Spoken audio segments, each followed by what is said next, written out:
I am live. Thank you very much, Apollo. Hope you're well. Hope you're getting better. Just waiting for a few people to come up in the chat room. Good evening. Good evening. It's your girl E here, watching live Arsenal v Benfica. The first half has been a bit, in actual fact, I would say that, it's been us during the last 6 minutes. I don't know about any of you, but I actually find Benfica very boring to watch. They're very counter-attacking. High now. They're very counter-attacking. It's just boring to watch. But we've had much of the ball in the first 7 minutes.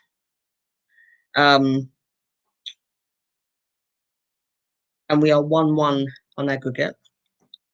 So what we need to do, and I think Tierney's just been fouled. We've got to win. It's either a win or a draw. We've got the ball right now, and who's this? Bellerin. Right, he's on the team sheet. Let me just remind myself who's on the team sheet. So for those of you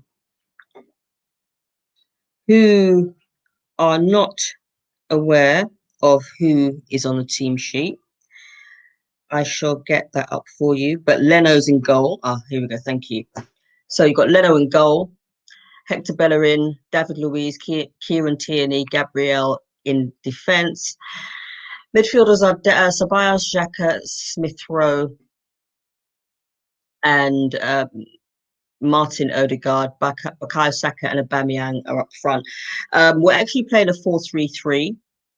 So up front you've got Aubameyang, Saka, and Smith Rowe, which is actually quite a good trio. I take it that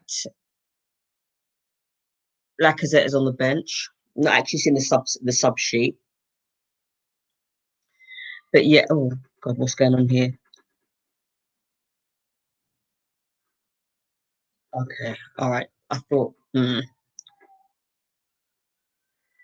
yeah. But like I say, in the first nearly 9 minutes we've had, it's been us really.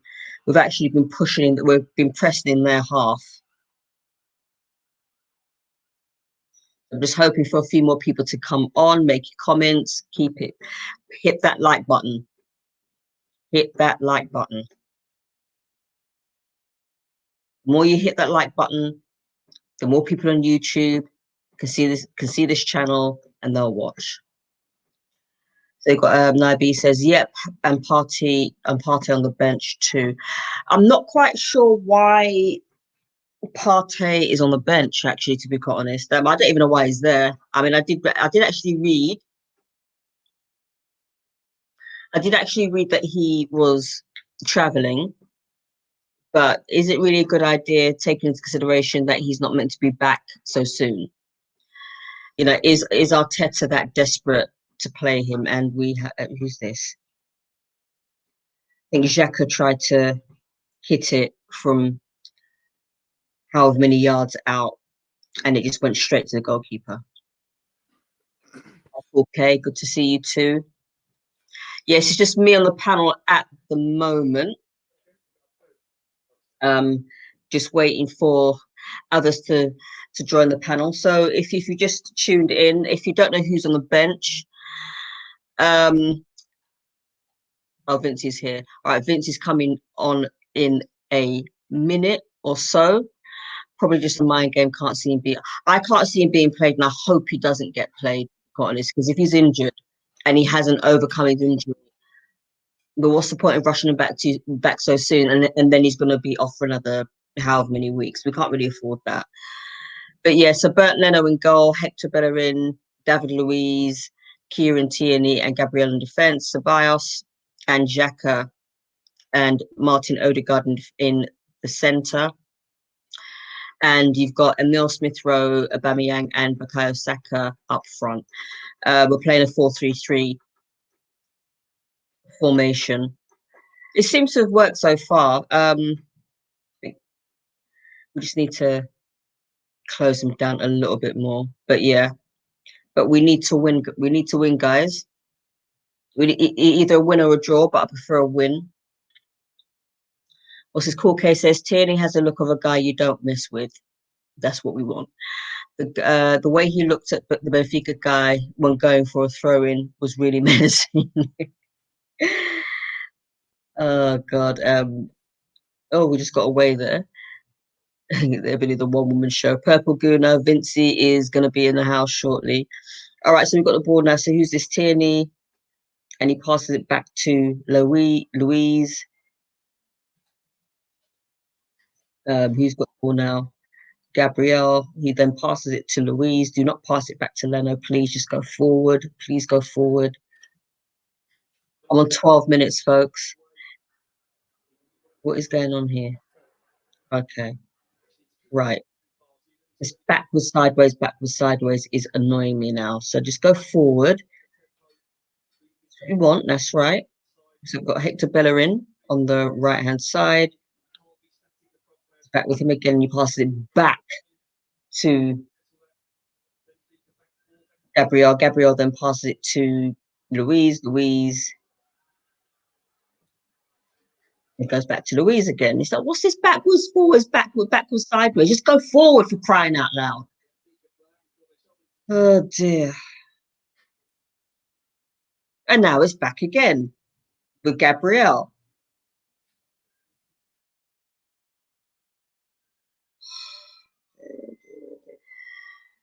Okay, guys, let me know what you think of the game so far. I know it's only 13 minutes. Yes, Tobias. What's up, Vinci?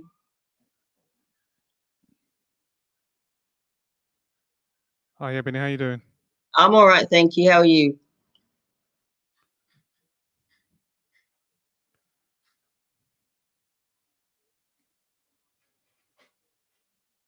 Okay, stop ball watching. Dear, I do agree. This is going to be a very tight game. Can you hear me? Yep, loud and clear. I can hear you loud and clear. Let me turn my volume up. I'm not hearing anything on my side. Let's see what's going on here. Okay, I think we can all. Can you hear me? Yeah. I can't hear you. Something's on. Okay. Yeah. Something on my side. Hold on. Okay, cool. I think Odegaard. Greg G says I think Odegaard will score in this game. I hope. Well, that would be nice. What's this? Where are they playing? I believe that they're playing in Athens. Had they played in Portugal, it would have meant that the players would have had to have quarantined for 10 days or so. So that's why it's played on a neutral ground. If that's wrong, please correct me, anybody. Yeah, but that's why I believe that's what I believe to be why they're playing in on a neutral ground as opposed to as they're playing this game at the Emirates. Because the first game was on neutral grounds in Rome. So to make it fair, to keep both. Yeah. Yeah. Oh, you can hear me now. So what are you thinking so far, Vinci? Well, I haven't been able to stay focused with the game. Managed to get it casted on. So it's going to be a tight. It's going to be a tight game. It's a lot. I see a lot of fans are saying they're expecting goals. Benfica are a tight team to break down, and we not exactly fluid in our attack. So it's going to be sporadic. It's going to be messy. They're very counter-attacky, Benfica, and that's why I personally find them boring to watch. It's like they just wait until we're on the break, and it's right, we nick the ball now. It's boring to watch.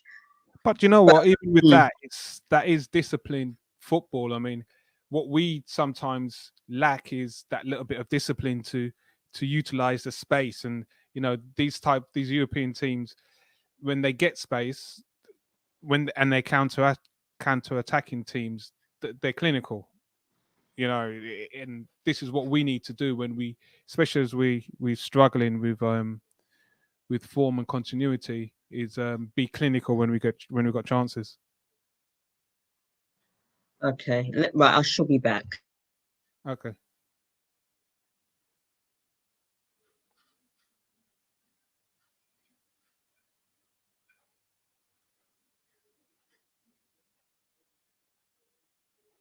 I'll tell you one thing though. I mean, the kit still looks good, man. Home kit looks good on any surface. Oh, Mikel.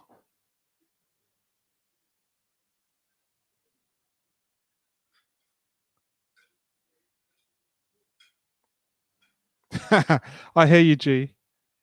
You know, I mean, the football's it's going to be one of those nights, mate. It's the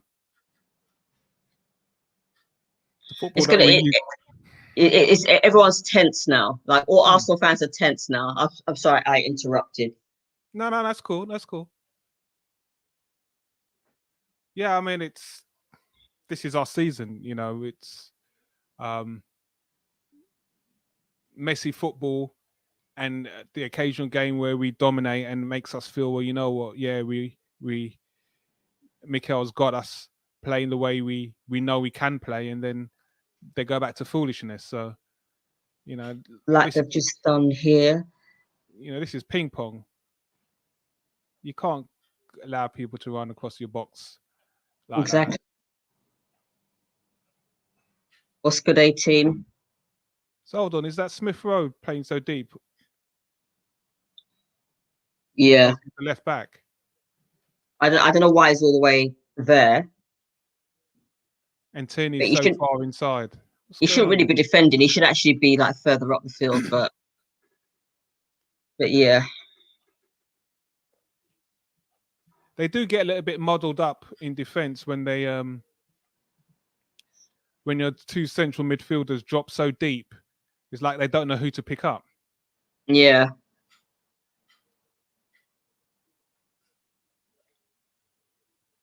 Okay, so that's Bellerin running down the right hand flank.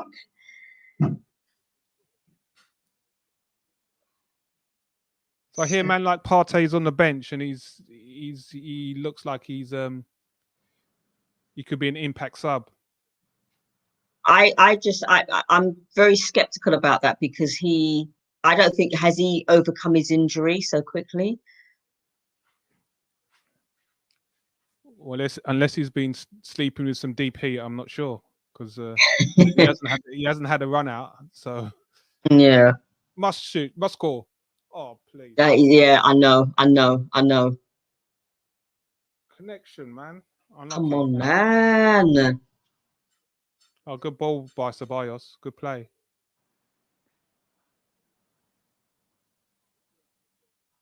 You tripped over. Shut up. Wow. That is trying to scream Love for them. foul. Oh, I love the pitch. The pitch looks Nice good. slip, mate. Nice slip. Like it. Love the pitch. Oh dear. Right, who's this Saka? At some point, no, he's passed it back to, is that Emil Smith or was it Odegaard? Ceballos. Somebody cross or do something. Send it. You made that run. Must score. Must score.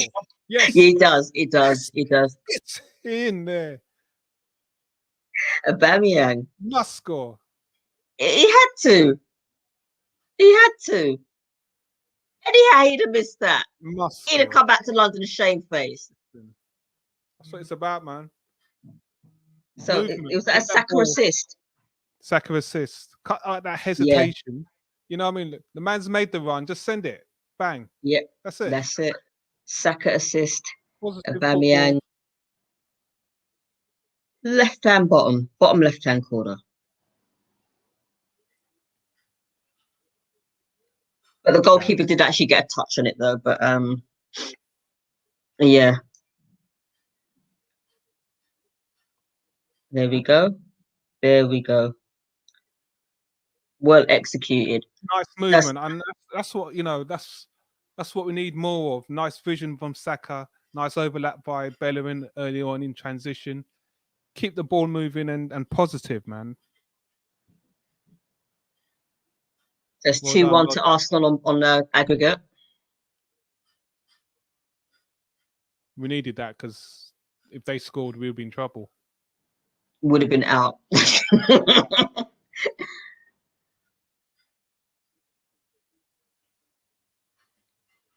There we go. Yes. So I haven't even said hi to the guys in the chat, man. What's going on, guys in the chat? How you guys doing?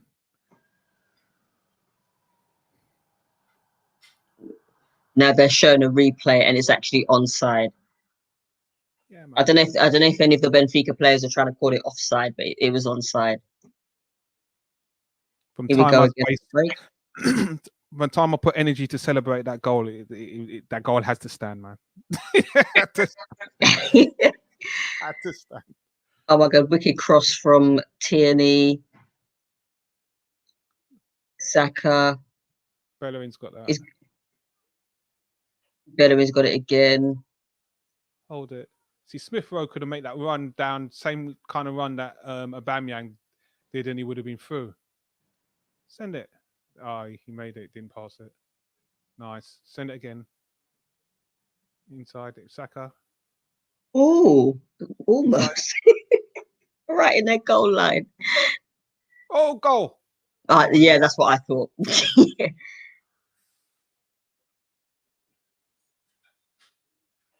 Boy, man. Gabriel, love a tight mark, man. Good evening, Michelle. Good evening. Good evening. How's it going? Evening. There's a night evening.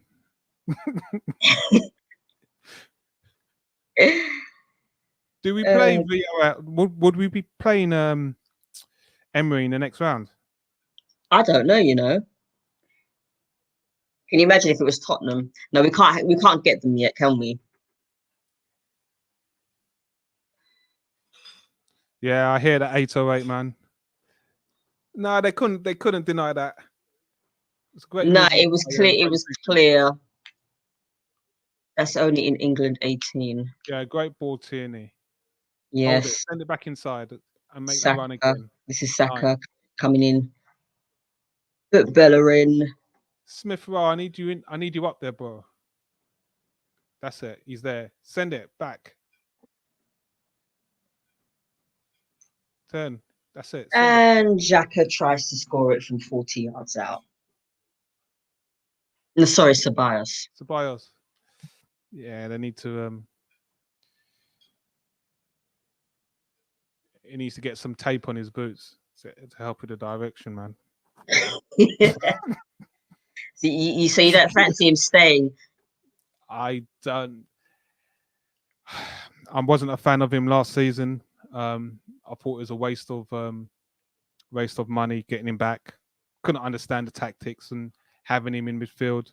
If you're rebuilding a young team moving forward, he just didn't do enough for me last year. And you know, we talk about Xhaka's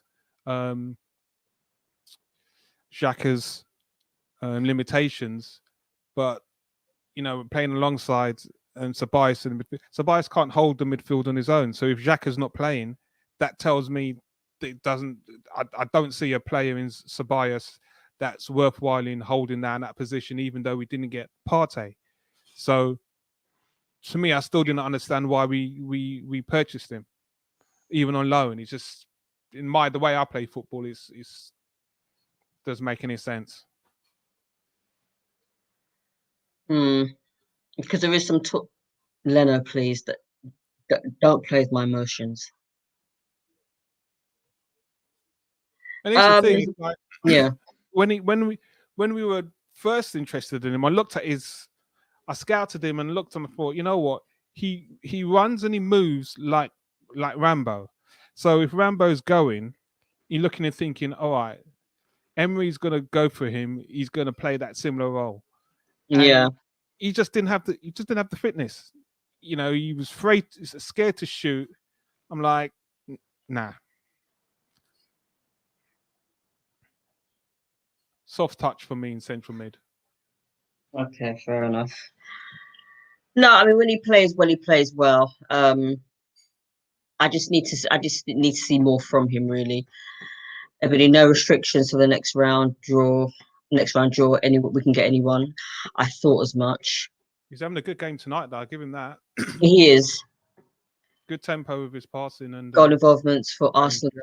13 Aubameyang, 13 Lacazette, 11 Saka, 10 Pepe, 8 Smith Rowe, which are very good numbers actually. Right, so we have it right. This is Smith Rowe.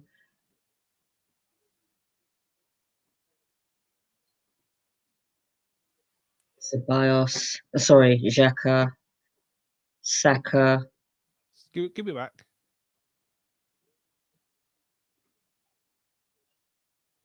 Crosses it to Tierney. Good ball. Send it. Yeah, not quite. Not quite.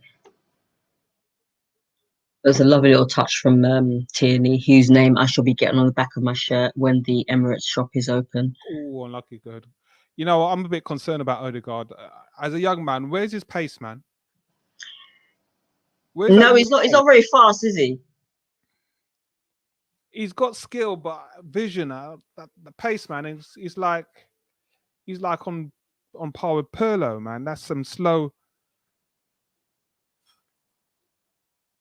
Pirlo was never that fast, was he? Nah, great vision though, and he could ping a ball. Hold on 1 second. Yeah. 1 sec.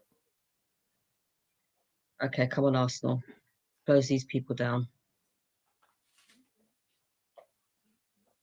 Okay. Need to show some more composure. Yeah, I agree. Greg G says, just love the fact that every game is exciting and crucial these days. Nice change. Every game is crucial.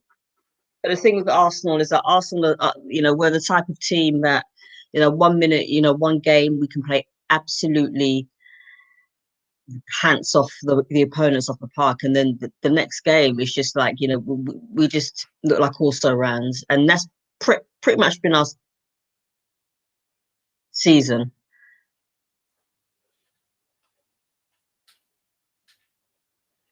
Nonetheless, it's 1-0 to Arsenal, 2-1 on aggregate. Jorge says Odegaard looks every bit a Madrid player. Improved today from the Man City game. Looks much better. Well, he's all right in this game, but he needs pace. He needs pace.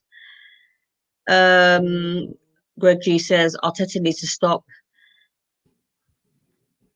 effing complicating for no reason. Let the players play with freedom. Yeah, but if you do, yeah, but the problem with playing with freedom is that sometimes you just don't know what you do. Sometimes when we play with freedom, when I've seen us play with freedom, we've just been running around like headless chickens. What do we do? What do we do? It's a bit like Wenger. Go out and play. Go out and express yourself. What does that actually mean? Go out and express yourself. Well, I think when he says express yourself, it's obviously how to move the ball. You know your technical abilities. You know the way how the team plays possession football. So express yourself is imposing that in the game. You've got passion, you've got vision, short pass, and if you're not expressing yourself, you're playing timid, you're playing shy, and it's not positive. So I think coaches, they identify the abilities of a player, and when a player is not or he needs to impose himself on a game, they'll just say express yourself, because you've got every player, if they express themselves and they gel as a team, you should click. So don't be shy. That's the main thing. Don't be shy. We say to Xhaka right now, as fans, they bemoan Xhaka right now to express himself. Well, he's probably expressed himself about 5 times as a player that plays for Switzerland in an Arsenal shirt, and that's the difference. Yeah, he does actually play different. But do you not think that's different managers telling him to do different things? Yeah, but at the same time, he's got, he was a bit kamikaze when he first joined with some of his tackling, and yes, he had to be told to like, calm it down a little. But he does. He is mobile for Switzerland. He gets up and down. He's proved it against Germany that he can dictate and dominate the game in the midfield. Now, it's not dominating making short passes. It's dominating taking shots, long passes, spraying up and down. I don't understand. Is it the grass? Is it the grass at Arsenal that makes it different that he can't do that because he's running? You know what I mean? What is it? The stamina? What is it? Nervous tension and anxiety that affects his game when he puts on the Arsenal shirt that he can't get up and down at pace. He does it for Switzerland. And that's what frustrates fans. Yeah, I think maybe because the Premiership is a little bit more physical than the German league, and also, when he's playing internationally, that he's a different player. When he plays for Switzerland, he plays with more freedom. Yeah, he plays with a lot more flair, and he's not afraid to take a shot. I mean, the guy can shoot.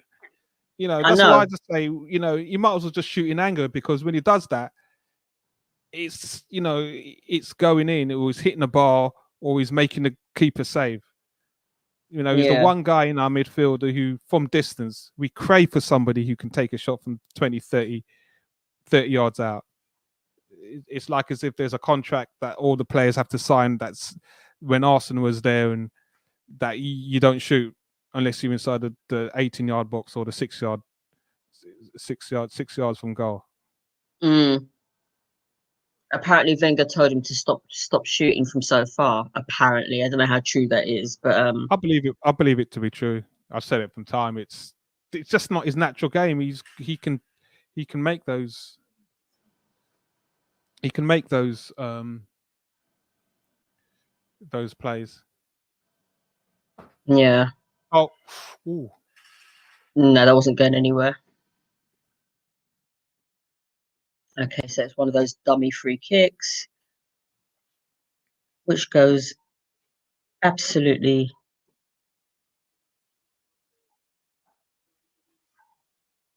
nowhere.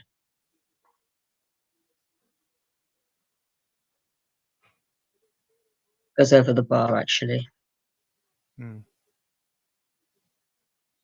Okay, so it's a goal kick. Right, we need to start capitalizing. We've had 4 goal attempts on goal. And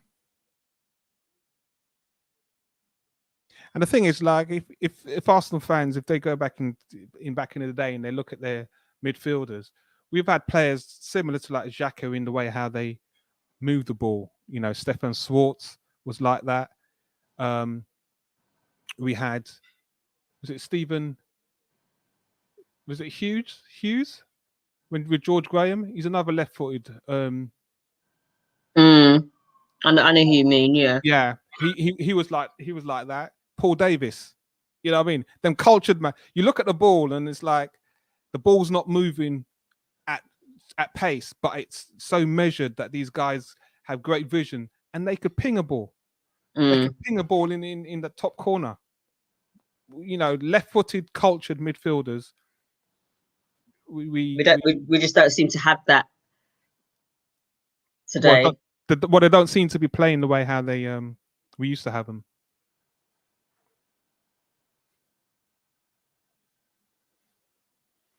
I do love the pass and movement of this team right now. Come on, Saka, get there. Give him a chance. Bellerin. Give him. Oh, he's got a throw in. That is a foul. Got a throw in.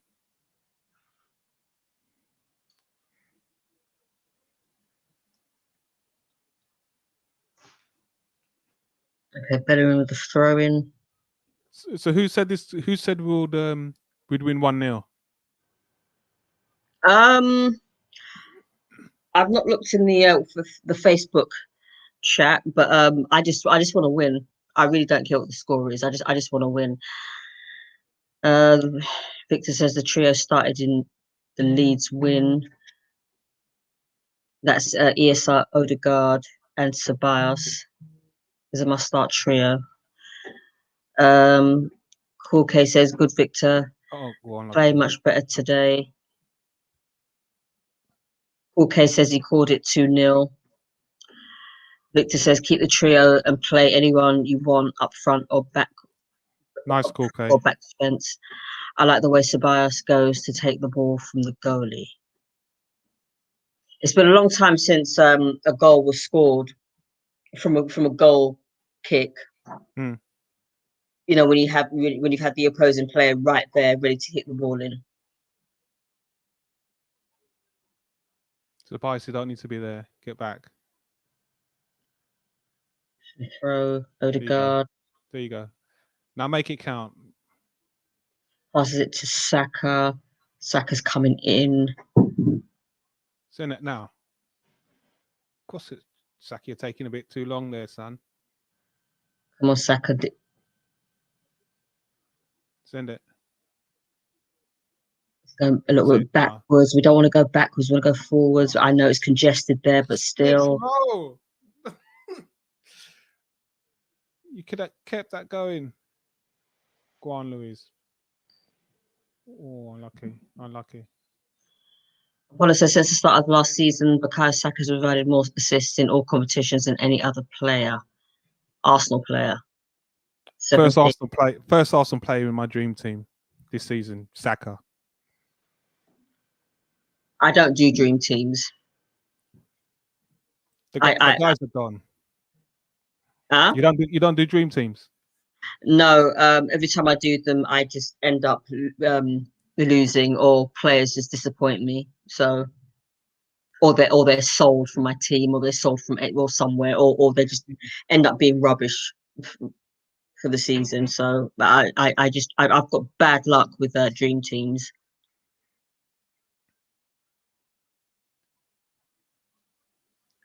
Just push for the second goal and end this. Trying to defend this lead is foolish when we are so much better than them. And this is the thing. You know, Benfica don't excite me at all. I'm sorry. I actually find them boring to watch. I know they're Portuguese champions, but they are so boring to watch. Yeah, it's just their style of play. What's going on, Victor? Yeah, Apollo, man. Yeah, I understand about the fantasy, man. I think I've still got Lacazette at striker for the last 3 weeks. And my boy Tony, I think he's towards the top. He's been laughing at me, texting me each week to do my dream team, but health and I just hadn't been able to focus. But yeah, I think Tom Ashton's making some serious moves in the league, up the league with Dream Team.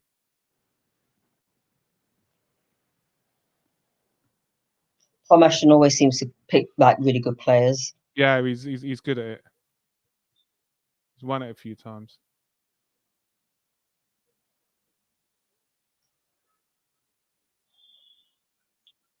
I want to do something.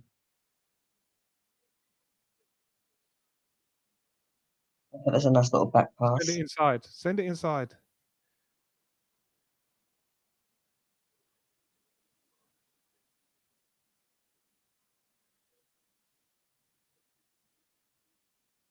Stop passing it back. Oh, for goodness sake.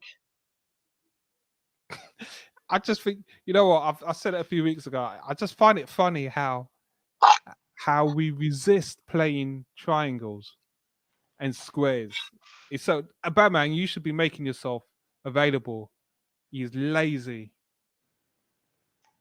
Stop that player. Good thing we kept hold of the ball. Oh, must be a goal. Oh my gosh. Good save. Good save. Oh. Good save. Unlucky Saka. Good save. Unlucky. I like the little build up there as well. Oh, he's offside. He should have been off. Good save. The guy's a don, man. I know.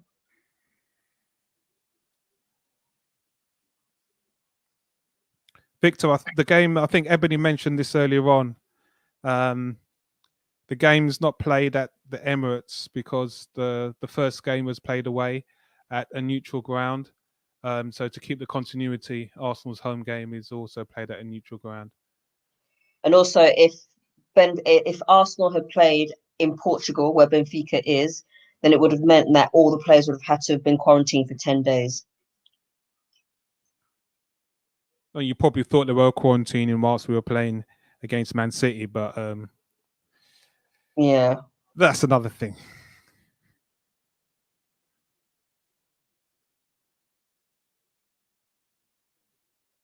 So what's happened here? Oh, please. He tripped over his calf.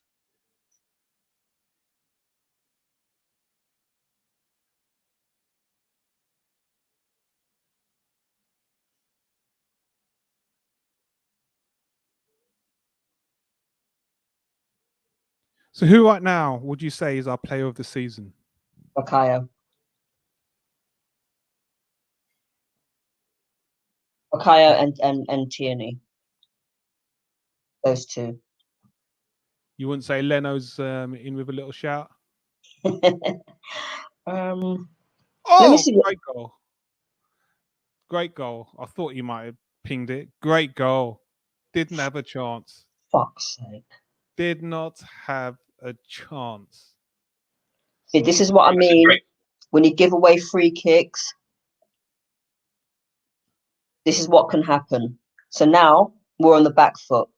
And this is what you play the game for. You know what? Yes, we conceded a goal, but you got to give credit. That is technique. That's stuff that Sanchez used to do for fun. Great goal.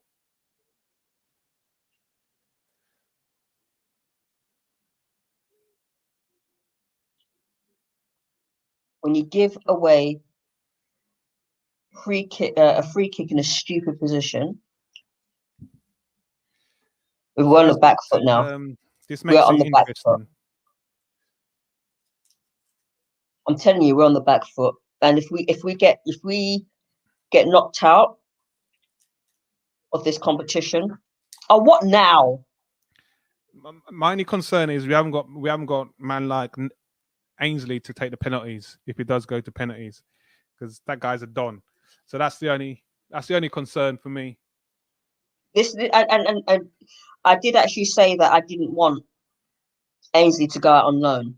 I did say that. I think Ainsley needs to contact ACAS because that his treatment has been shocking as far as I'm concerned.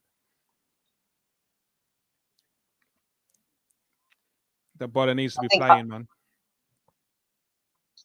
I think Arteta needs to have a look at himself. I mean, I don't want him to go, and I'm not Arteta out, but he needs to look up. He needs to take a good look at himself. Yeah, some of them. One of them players need to take him to a tribunal to get to fix up, man. Because Ainsley was hot last season, and now you're dropping. Yeah. Now you're dropping like a hot potato. This is the type of game that you need him. Him and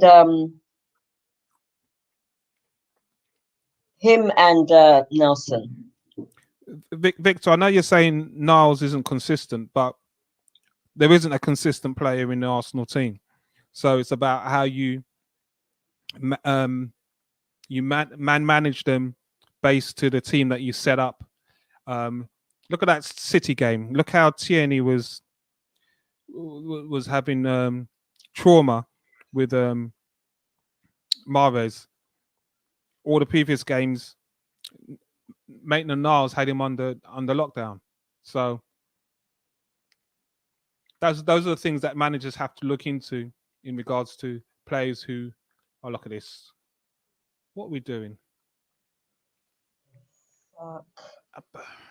Just get it out there. Stop trying to defend. Oh. Wow. This is what nervous tension can do to you guys.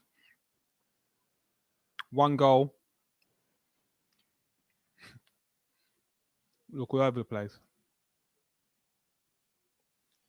If we get knocked out of this competition, which I hope we don't, serious questions need to be asked. There's no need for that. This is the thing that annoys me.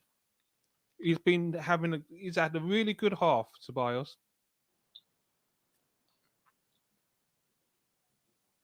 This boy's going to get sent off, if he's not careful. Who? Which one? Ceballos. Back to basics. Shame to concede just before the half, though, because we. Anyway, it's 1-1 half time, folks. Benfica with a very, very clinical free kick. Top bins, left hand side. A free kick given away by Ceballos in a very stupid position, which is earned. And the thing is, Benfica have been crap. But that's Benfica. That's their style of play. They'll sit down there and suck the life out of you. I'm gonna say, look at the chance. Yeah. One chance, and it was a free kick. Yeah. Clinical. Exactly. Back in the game. We have like 9 chances and only score once and end up on the back foot. I'd say the first half, it's been us. We've had 51% possession, 2 attempts on goal, 4 attempts in total, no corners, 298 passes. They've had 313. We've completed 265. They've completed 268. We've had 7 fouls. They've caused 2. But yet we've still had more chances than them. I think in general it's been good. It's been a good first half. It took us a while to get into the game, settle down. We've had some good interplay, good movement, good vision. At times still a bit concerning on the counter. A little bit slow in attack, and again the pitch has come to our aid because there was a serious slip by one of the Benfica players, and we looked in a very compromised position there. So, all in all, 1-1, fair enough scoreline at half time, but we're still in this game. Arsenal can definitely get something out of it based on how they played in the first half. I'm hoping that in the second half, he does actually make some substitutions, but not too late. I'm hoping that they actually come on in the second half as opposed to us waiting until the 70th or 87th minute, because he's got this habit of doing that. And I just hope that they do play as well. I also hope they play exactly the same in the first half, but just take more of their chances. Really. Yeah, I mean, looking at the play in attack, it was a great ball by Saka, great movement by Aubameyang, and that's what needs to happen. It doesn't always need to be Aubameyang making those runs. You've got Smith Rowe, who's got the ability to, if Aubameyang drags out wide, he can make that darting run, and Saka as well. So, we've just got to support better, and just have some vision, because there are chances that we had opportunities where we really could have cut them open, and we passed the ball back. So when players are making those runs, it's players being aware and looking up early, and seeing that we can cut open Benfica. We just had 2 opportunities. Saka's chance, another great ball. I think that was by Ceballos, and great save by the keeper. So we're still in this. Who do I want to bring on a sub? I'd say Partey, but do we really want to risk it? Pepe can come on as well. I'd like to see Martinelli. I think his energy. Him as well. I think his energy will help the team. No, Emery in. Willian will not come on and save us. What Willian will do is he'll make a couple of good passes and then he'll lose it. That's what Willian will do. So I don't want him on there. I'll tell you one thing: Willian's going to score a goal that's going to get the fan base going in a frenzy. He's got it in his locker. I can't tell you when it's going to happen though. I don't think it ever will. Sorry, optimistic here. He's lost his touch for me, and I looking back, I just think it was a waste of money. It says Pepe loses the ball, crap passing, and keeps falling. On his day, he can pass. On his day, he can that flank is his. I'm gonna keep it real, keep it 100. I was bullied on Arsenal 1-on-1 by Nabil to accept the acquisition of Willian. I was not a fan. I couldn't see how he was going to again fit into the team if he's playing on the flanks. I thought Arteta was going to create some sort of midfield role where he can spray the ball either side, because we don't have the pace. We need pace in those positions, and Willian just doesn't have that. He's got a great vision, but that pace in those positions, we don't. So, yeah, I'm calling you out, Nabil. You know how it is. I had to give in to you. His Chelsea form was gold, but we don't use him the way how Chelsea uses him. So again, to me, if that's how we're going to move forward, pointless purchase, especially at his age. We could have got some youth who's younger, hungrier, and again, getting a team gelling together. But you know what? Arteta's going to learn, and he's going to make some mistakes, and we've got to ride with that. And his first season, he's been on work experience, so it's all good. Yeah. For me, I want to see the back of Willian at the end of the season. Not good enough. Waste of money. I know a lot of Arsenal fans were gassing when we got him. Oh, experience, yeah. And it's just like this is another Chelsea reject. Another Chelsea reject. Yeah, I mean, it's the thing is he was on form, but again, it's you stop and you think, okay, how is a manager when he sees a player? How do you want to incorporate that player into your structure in your team? And that for me was the biggest question mark, because I couldn't see it. I couldn't see with who we have, based on the fact that, you know what, you've got Ozil and you don't want to use Ozil. Okay, so you don't use Ozil, so you have Willian, and he's going to slow down the play because he doesn't have the pace. He doesn't have the pace of Saka. Don't have the pace of Pepe. Then we're not gonna be balanced on those flanks, and it's been proven.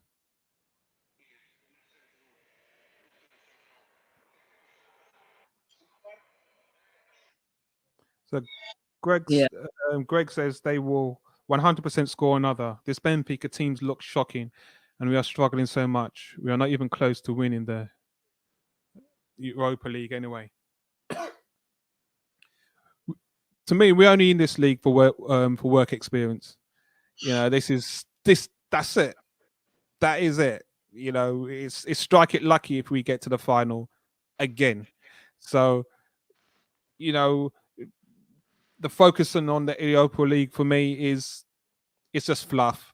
I think we've got to have a continuity of football to allow us to have the opportunity to impose and stamp our game on the Europa League. And I've seen nothing in the league that shows that we're capable of doing it.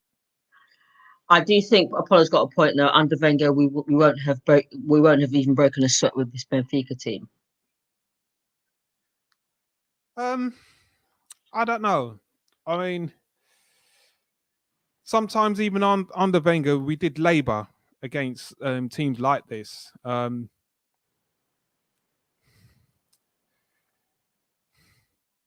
don't know.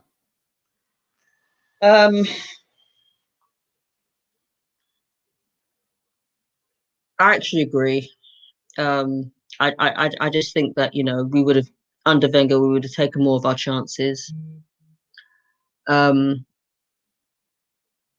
we wouldn't have been so. I don't think we would have been as laboured as we are today. I mean, we're not as laboured. I mean, we're not that laboured, but we're not taking our chances, or we're not. Or what we've been doing in this game a little bit is backwards, sideways when we should be going forward, and we can't really afford to be defending a 1-0 lead as it was. It's just keep going forward. Do you get that get those far balls in. Stop going backwards all the time. Okay, so are we talking Wenger towards the end of his? I mean, Wenger towards the end of his tenure is a different Wenger to the start. No, I'm talking about the first 5 years. First 5 years Wenger is no question. The first 10 years, I beg your pardon. First 10 years of his tenure, great. And that's what I'm saying. It's Wenger towards the end is a different Wenger, and Wenger towards the end became the manager that other managers left behind. He wouldn't change his ways. He kept up.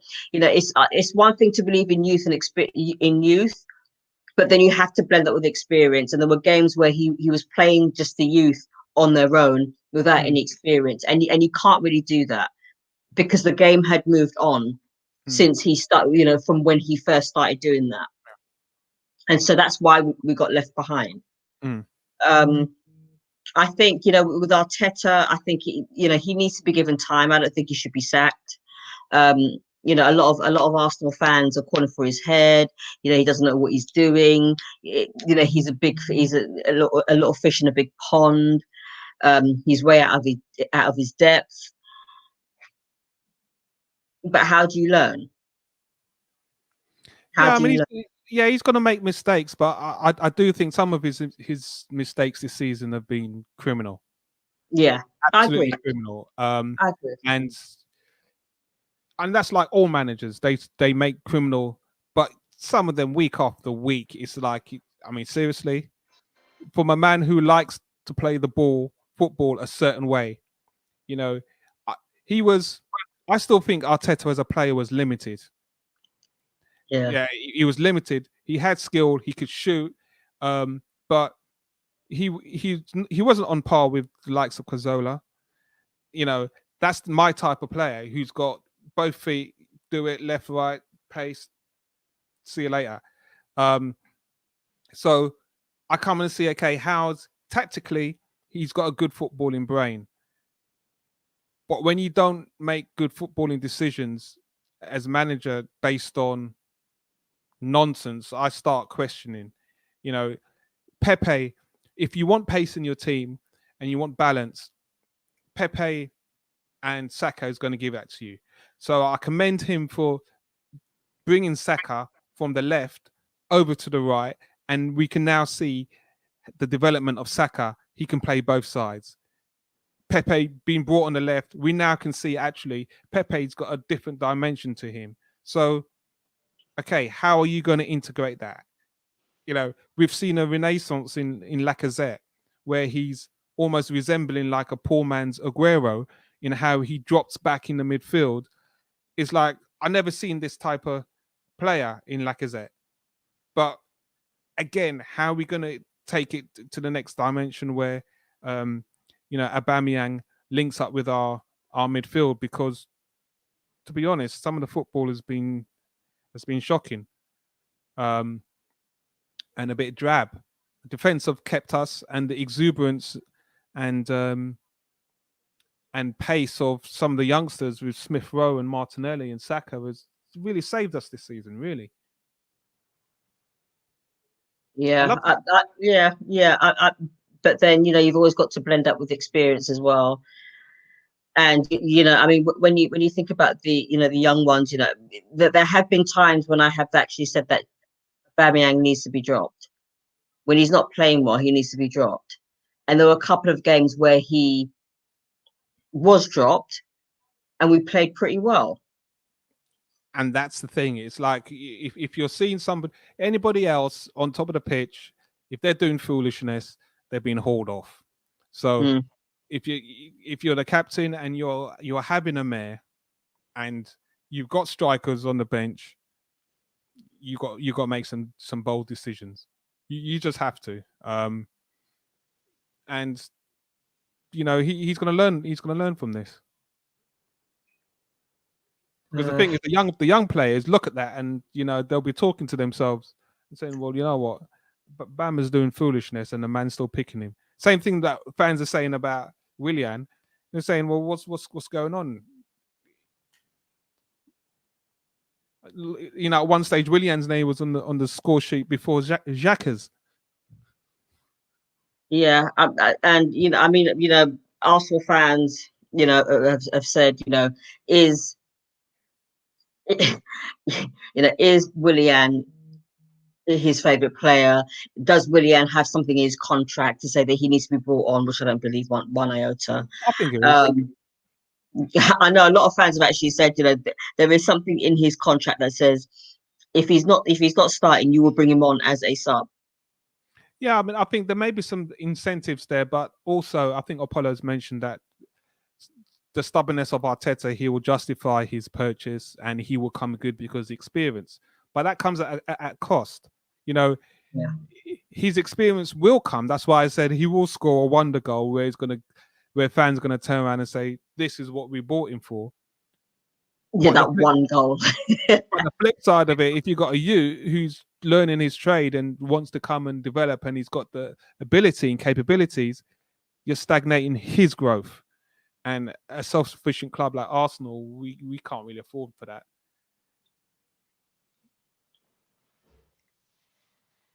Victor says, Ebony, after being in Man City managing team, how do you end up producing such a result? Arteta doesn't have it. I think he does. I think he does. I think Arteta is one of those players that he wants his own play. He wants to have his own team. So therefore, and once he gets the players he wants that can actually play the way he wants, then he will probably do better than he is now.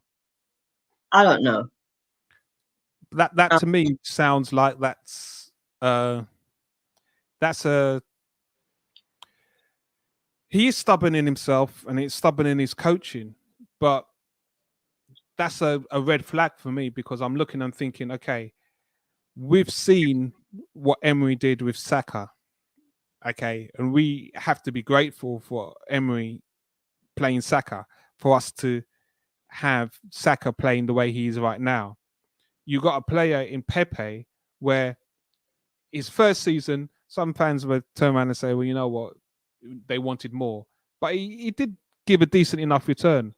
You got to start asking why we're not seeing the Pepe of last season this season. If you've got that ability, which he has, he's Arteta's known for what his transformation with Sterling. I need to be seeing that with Pepe. You've got to, as a young coach, if you've got that track record, be taking Pepe's game to the next level. And if he can't do that with Pepe's talent, I'm gonna start asking questions. Ebony, it's unrealistic to have an entire squad of your own players unless you're given 7 years in the job. Will Arteta get 7 years in the job? I don't think so, because that's not how it works now. But then again, Arsenal, we do have a history of allowing our players who are managers a long time in a job. So 7 years, we may sit down and think 7 years is a long time, but we tend to do that. Well, Pat Rice was there for God knows how long. Yeah. Steve Ball's been. Yes, Steve Bold is. He's still there with the young ones. And that's basically, Who else is there? Who else is there from our past? Edu's there, I guess. He's an ex-player. You know, Don Howe. Look how long Don Howe was there.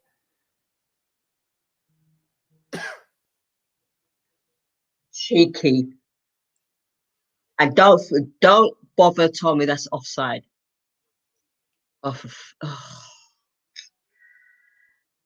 oh. It looks like Ebony's connection's on speed because she's seen something that I ain't seen yet. Great ball. Great ball. Ooh. His Let me see toenail, if this is his offside. toenail might be offside. That's a Oh, close. his left butt cheek. All right. Oh, his laces. Yeah, he's off. He's Barnett. His Barnett's offside. Does anybody know what the off rule is now? And that's a stupid rule, man. I don't understand these people. When you bring in technology, bring common sense in as well. You know what I mean? It's someone's knee and I mean that's foolishness.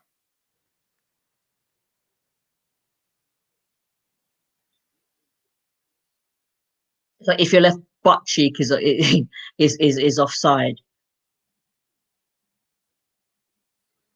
Yeah, man. If your hair is offside, man, that's it.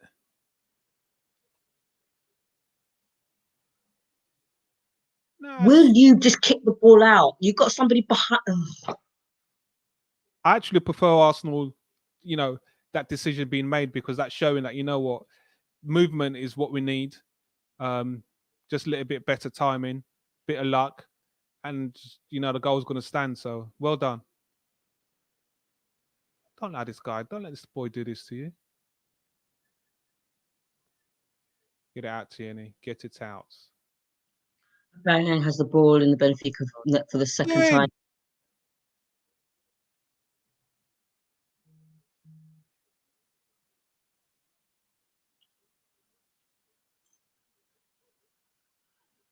Okay, come on, Arsenal. We've got to win this. I don't really want us to go to penalties because that's what it will come to. I think it's got to. Yeah, if they score, we're in deep trouble. If they score, we're out. It's as simple as that. And we've got nothing else to play for. And given our position in the table, I don't see us making any European competition for next season. So I don't think that's a problem, to be honest. I think that'll probably be the best thing that could happen to Arsenal. No, yeah, so do I. So do I. Just play for the league, play for the League Cup, FA Cup, and work your way back. Do what we will finish 9th or 10th, maybe. Best thing, we got a young squad, and this is what I'm saying. The club's focus. You got a young squad. We're not wasting money on a man like Willian. Nonsense. Build a team, get the style of football, and then you'll be back up there in no time.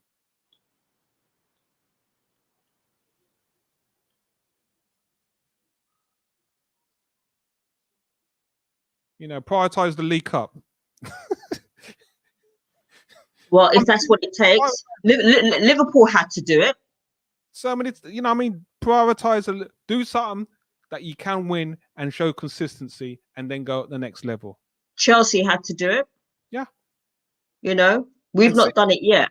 And City are still doing it, and they're running things. So, you know, all them fans that sit down, they bemoan the League Cup and saying it ain't nothing. Our history is showing that we struggle to even take the sitting there serious. Listen, at the end of the day, that cup is a trophy, and because of the amount of money that's in the game these days, people want to belittle it. Okay, I think there's a question by Assemble. Why has Saliba, Niles, Willock, Nelson, and Nketiah all have attitude problems, but Ozil, Mustafi, Bellerin, Luiz are problematic?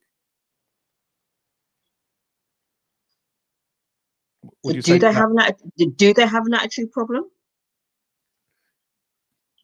Do you know what? There is nothing wrong with having an attitude problem if it's channeled in the right direction, because managers have attitudes and they instill and they dictate and they make decisions and not a word's being said. So at the end of the day, it's about the gelling of the team, to me, and productivity. And, that's why I say when people talk about experience only gives you something, but if you can't produce on the pitch, your experience is doing nothing. And I need productivity on the pitch. So, Well, this is it. I mean, at the end of the day, if the attitude is that they want to play and they're consistently on the bench, then I can understand the frustration. But then, what you have sometimes is, you have managers who it seems as though they clearly have their favourites, or what they do is they want to justify, like in Willian's case, they want there's a justification of playing that player because of the amount of money that they get in a week. So you can understand the frustration of if they do have an attitude problem, which I don't know. I'm not there. I don't go training with them. I'm not a fly on the wall. If they do have an attitude problem, you can understand it because they want to play. It's as simple as that. I think Michel's asked a question about, can someone explain why our away goal doesn't count? I think it's been cancelled because Benfica have scored away tonight. So this is where the next goal is pivotal for both teams. If we score, I think we get a little bit of a cushion. But if Benfica score, we're out. We're in trouble. I think, as I said, if this ends, oh come on, you can do better than that. 1-1, then it would go to penalties. Yeah. And I don't like penalties. I was nervous in the Charity Shield when it went to penalties. And quite frankly, Leno has only ever saved one penalty since he's actually put on a shirt. So Benfica have now made a substitution, and we've not made any. I love penalties. I used to love them when I used to play because I used to take it with both feet, one step, just look at the goalkeeper and either curl it in the left or curl it in the right, high, low. It's an art. It's something that I think players don't practice enough, and it's technique. You just got to look at Ainsley. Perfect. Composure. You can just roll up there. It looks like you're overconfident, but in him, he knows exactly what you're going to do, and that's the mindset that you've got to do. Strikers. If you can't take penalties as a striker, I'm concerned. So they should all have a good ratio of taking of scoring. As you said, keepers, all the pressures on the keeper to save. Yeah. But it's also down to the players to score. And I'm sure in training they practice. I don't know how often they practice, but I know they practice them. And they should have actually practiced before this game. I don't think they take practice enough, because I know this thing about, okay, this guy's a penalty taker, but if he's not feeling confident on a day and he's been given the ball, you're wasting a really good opportunity. So, I think amongst players, how they feel sometimes as the penalty taker often gives their striking partner the opportunity to get on the score sheet if he's struggling. All those things are what helps build confidence in the team. And good ball. Send it now. Why are we falling over? Unlucky.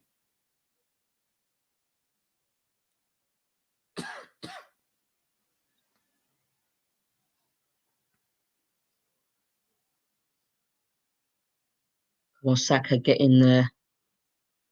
I don't understand why fans are on Bellerin's case, man. He's not having a bad game. Ref, what are we doing, man?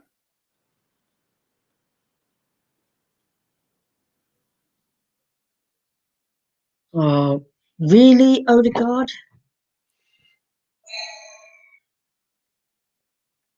Hey, 18. What's your issue with Bellerin? Because I know Apollo's now turned 100% against him. Unlucky. I like What's Bellerin. He's just better going forward than defensive, and he has been for a while. Yeah, but the thing is, Bellerin, even when he was a youth, his pace got him out of trouble in defending. So he's an attacking defender. The only thing that really was shocking in his Arsenal was his crossing. That used to be a mare, but he's improved in that area. But do you not think that his crossing went missing?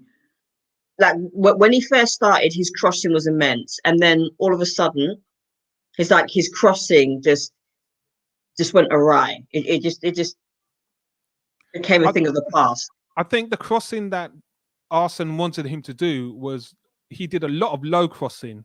So there's a lot of crossing the ball as opposed to crossing for headers.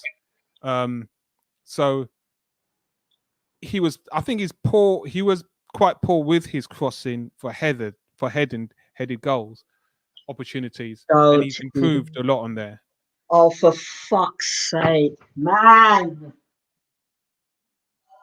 But he's never going to be that lockdown defender. We're out of the competition. We're out. What is going on? We are out of this competition. We're out of this competition. Oh dear, look at this. Seriously? What the fuck? Ceballos, you see that? Now, what are you doing?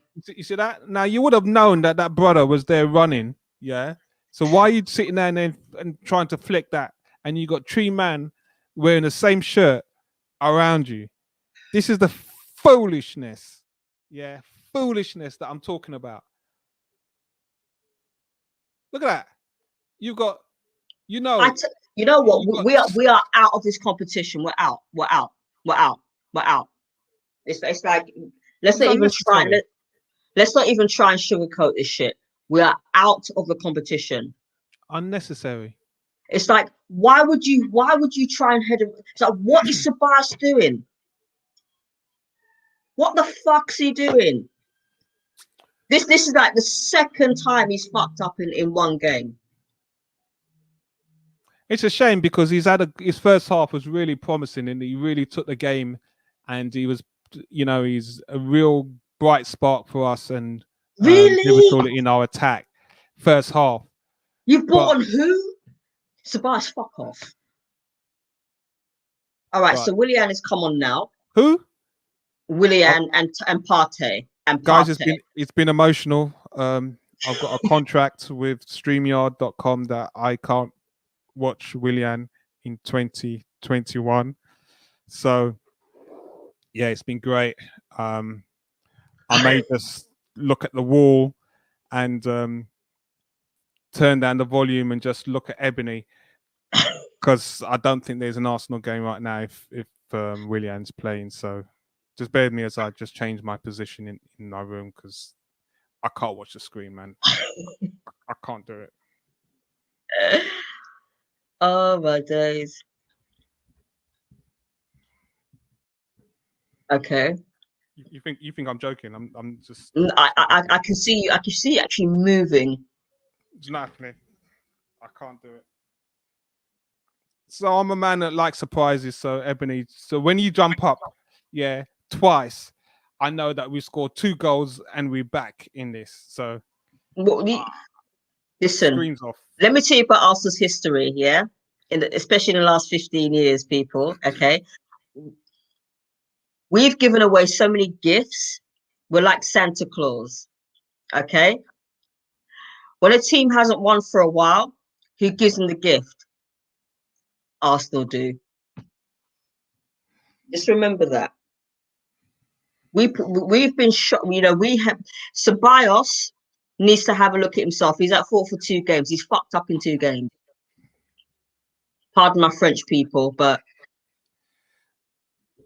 I thought, and I agree with stylistics. I thought Ceballos was shocking for the most part in the first half. No, well, I thought he played well. He had good, intelligent passing. What he did towards the end of the first half made me wonder whether what was going to come in the second half, because that rash ball. But you know, you've got to know. You see the guy running through. It's a long punt up, and you've got 2 men around you, and you just do that foolishness is just. It's like. Nah. I'm not even going to blame the defense. I'm going to blame Ceballos for that. I'm going to blame everybody and sent into troops. I'm going to blame Ceballos for both goals. And when you make mistakes like that in 2 key areas, it's understandable why there's part of our fan base don't want you there. It's turning into a playground football tonight, guys. D-Dub says if you get knocked out, then Arteta out.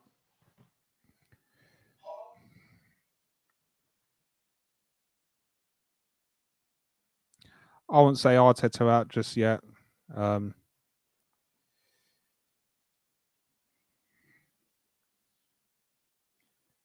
I would say Arteta's got a grace right now, because imagine if fans were inside of the stadiums.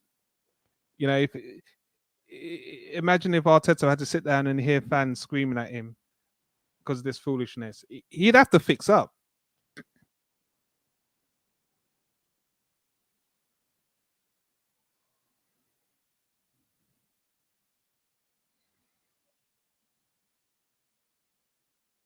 If you lose tonight, I'm not doing any player ratings. We're crying out for pace in this game, and I don't understand. Man, it's like we have it, and then we bring on a player that's class. My boy, Tierney. My boy Tierney. I'm just waiting for it. I had to put it back on now because. You see that you there? So across an assist from Willian.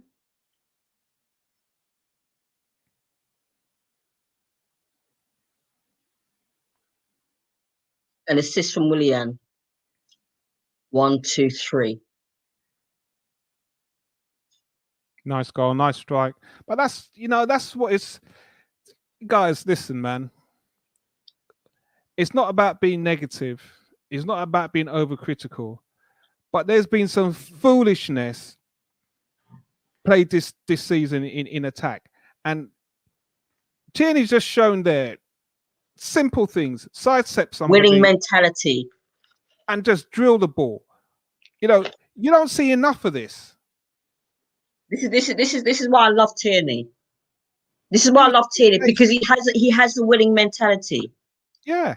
Basics. He should be captain. I don't care what anyone says. Kieran Tierney should be captain. And this is like passion. There's nothing wrong with playing with passion. You can if you control it, it could take you to the next level.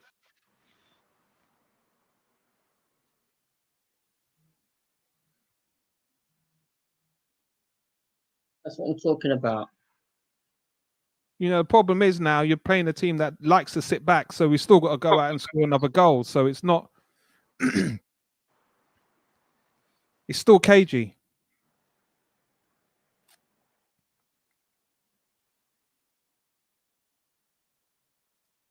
Come on, move through him. Come inside.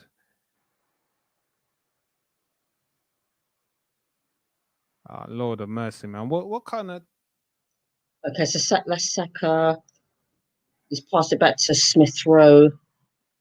Is that Odegaard? No, Smith Rowe.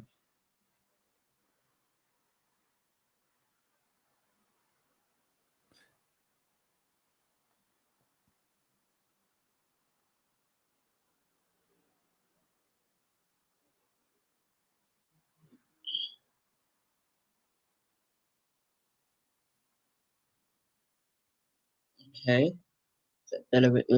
Tierney. Ooh. Guys, it looks like I'm sorry, but Odegaard's another passenger tonight. That's 2 games in a row that he's been stealing a living on a pitch. Yeah, he's actually not been playing. He's not actually been in the game that much. He's been in it, but not enough for me. Send it. Goal. Ooh. Yeah, Unlucky. you're close. Unlucky.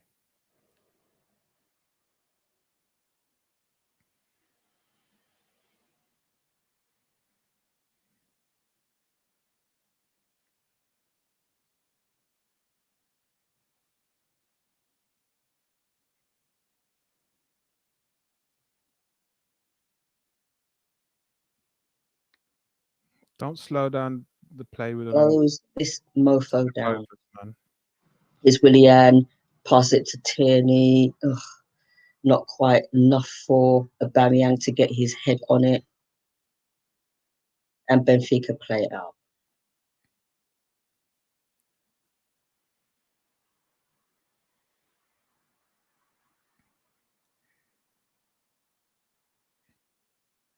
Right, we've got just got under 20 minutes. Send it now. Get on side. You're a little bit behind me. Louise, stop passing it back,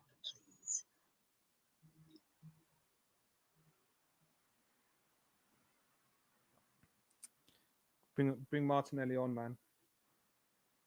If you want to bring Martinelli on, shift Willian inside, and you're going to get a balance with a bit of pace, and take Odegaard off.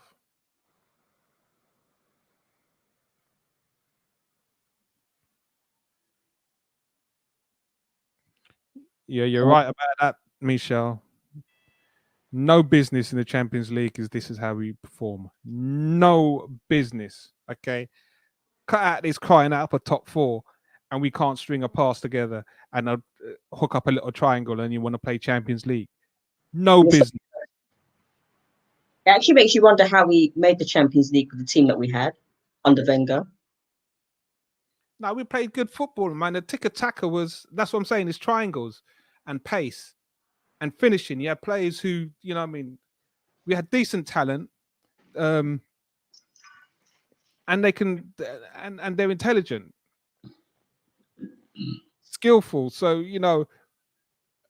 them early years, even them years where we sit down and lost to Valencia, that team could have gone further. Them semi-finals, when we lost to Man United in the semi-final, even though they battered us at home, we had chances. We just didn't believe in ourselves.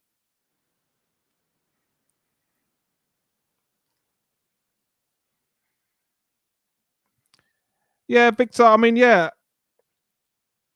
Odegaard for me, he's slowing down the game, and yeah, you can make a good case to take Aubameyang off, but if we need to go to extra time, well, I think extra time's out of the window now, isn't it? Because we've scored 2. They've scored 2 away, so yeah, there's no close shave. But I'll definitely have Martinelli on, man. We can't have one-sided pace on down the flank with Saka. We need balance on both sides, and if Willian's he's come on and he's provided an assist, what kind of foolishness is this? I know. That's why I said close shave. Okay, so now we're in their half. Willian.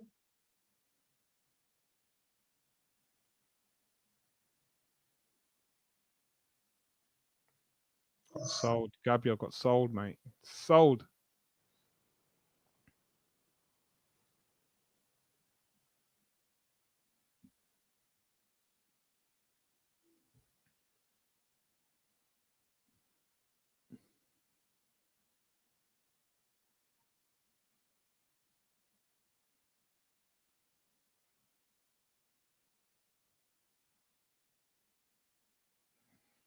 Do we get a free kick?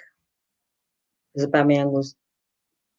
I tell you what, this shows here. Just in that last little passage of play when Willian went down to the bar line and crossed it, we are so scared to commit ourselves in midfield and attack centrally, where there was no one running into the box as a loose ball. So when the ball came back out there, it just went straight through to Benfica players, and that just shows the fear and tactics that our central midfielders have, where if we have a player who crosses it on the box, there is no one sitting on the 18-yard line, just on the edge to sit down there and pick up the loose ball. Well, Lacazette is coming on. I don't know for who.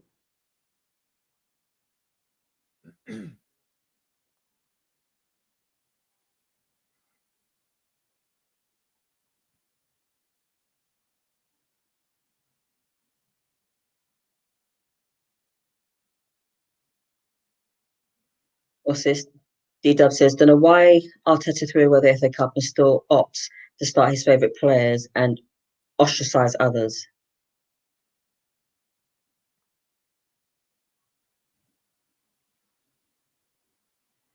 As far as I'm concerned, Martinelli must be shielding, because I don't understand why the brother's suited up, just sitting on the bench and can't have a run out, man. So we've got 14 minutes to do. Pass. What is going on? Sloppy. I know. Good job. Remind me of that pass that Vieira did against United in the FA Cup semi-final. That sloppy passing in extra time.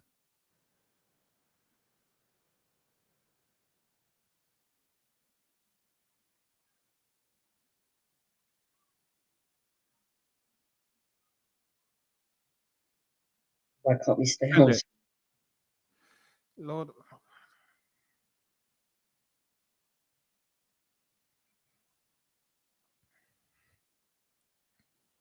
What's the point in fighting back? We ain't winning this competition. Arteta doesn't rate Martinelli. Well,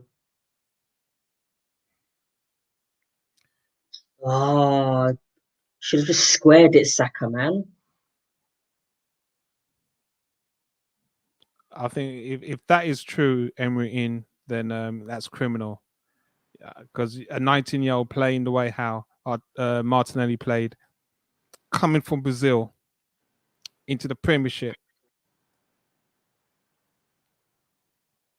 and playing the way he did last season. All right, so he's taken off Bellerin and he's put on Lacazette.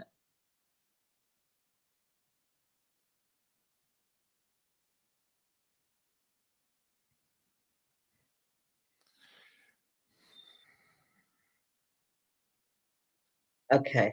Not quite sure of that reasoning. What's that? What Pepe Perez on fire, and now Mikel has ruined his confidence again. Well, yeah, I mean it's. Hold on.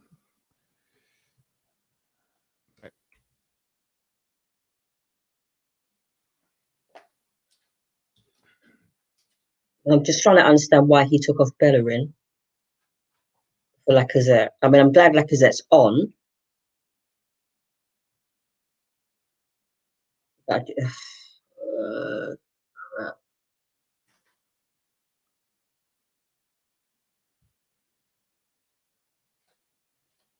I'm not cut out for this. Can't be this tense just after I've just got for work. Cool, K. The Arsenal will always keep you on tender hooks, bro. That's how they roll.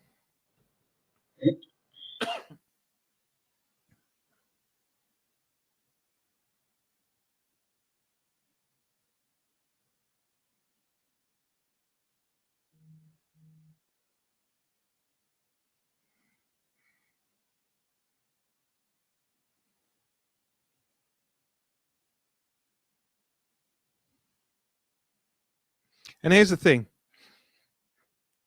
Willian comes on, gets an assist. If we go out, what's Arteta going to do? He's always got is the league. What's he going to do? How is he going to develop the team? Is he going to play the likes of Willian, or is he going to play Yes. the youngsters to improve? That's the question, depending on what this result is, what his team formation and will be for the next league game. Which is Leicester. At Leicester.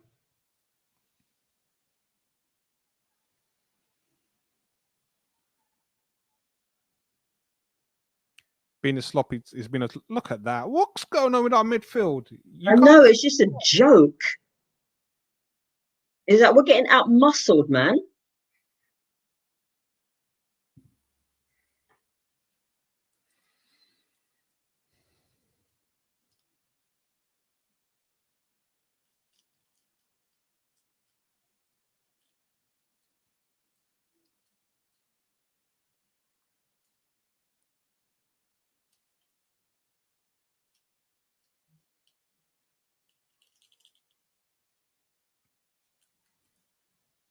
Midfield, what are you doing? How can he have so much space to pick up the ball?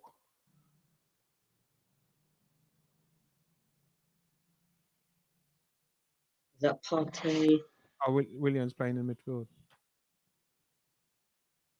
10 minutes to save our season.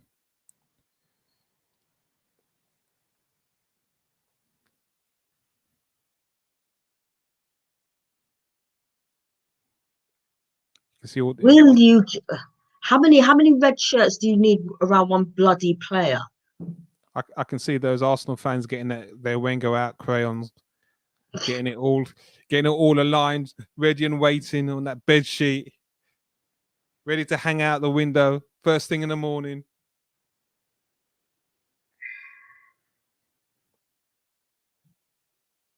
Wow.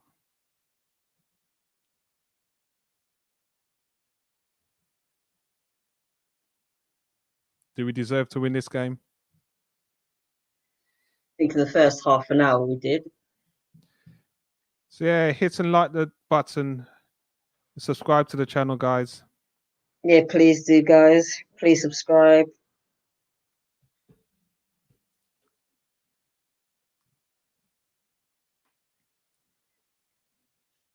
We've completed 477 passes to their 413. As I'm saying, it's just constructive passes, poignant. What difference do they make?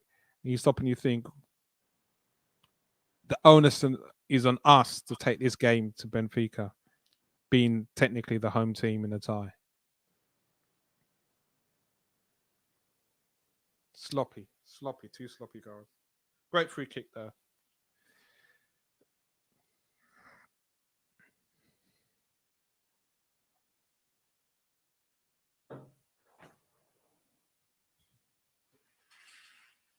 Come on, man.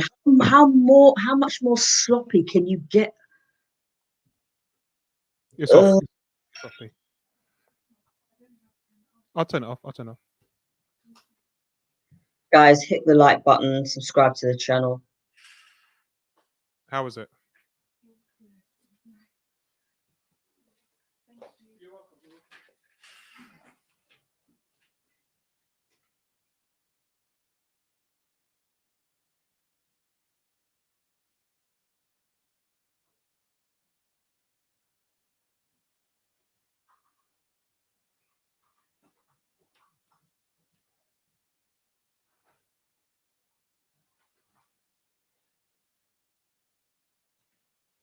Is it Willian?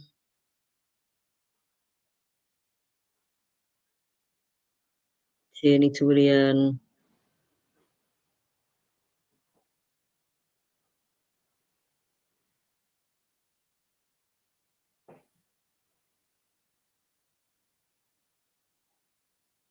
Oh, why don't you just shoot?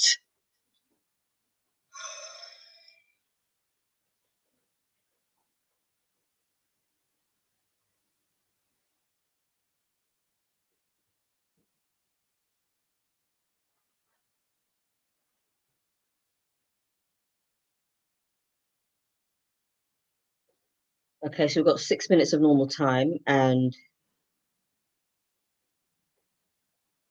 Benfica are going to make another substitution. This will be their fourth, because we allow 5.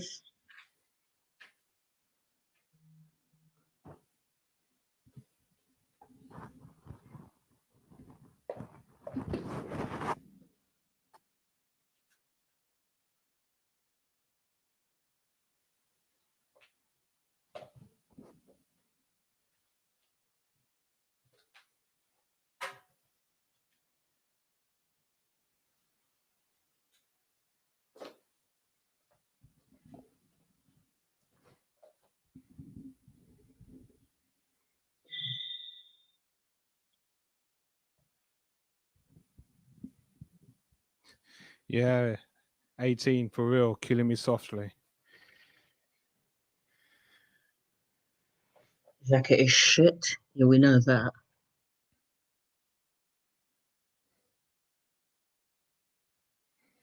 Tears on my pillow, pain in my heart. Arteta on my mind. No pressure would you expect when you put on players like Willian. Laka is probably puffed out already. Oh God, where you going down these little cul-de-sacs, man? You got your player there, just get the ball early. I know, just square it. Just Man.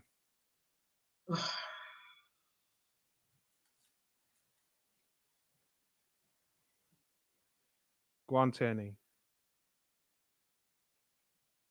That was a good block shot from Tierney.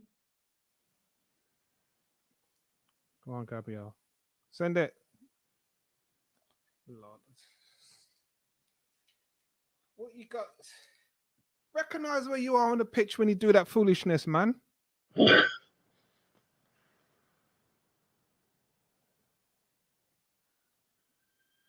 Ooh. Send it. Saka. I'm about 15 seconds behind Ebony.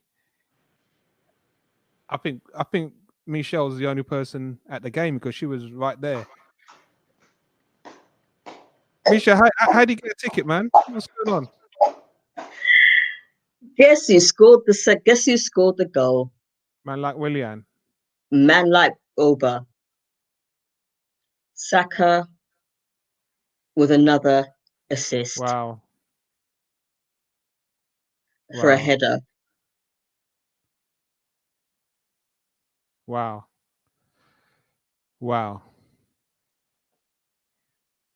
I thought he looked offside, Michelle. I'm not gonna lie.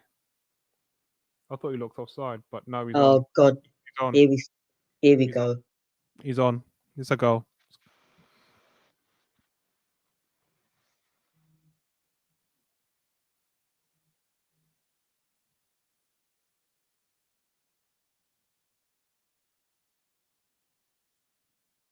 Okay, keep it up, keep it up, keep it up, keep it up, keep it up, keep it up.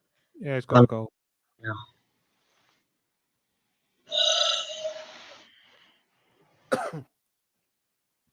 Sorry, Greg, man. I've got health challenges, so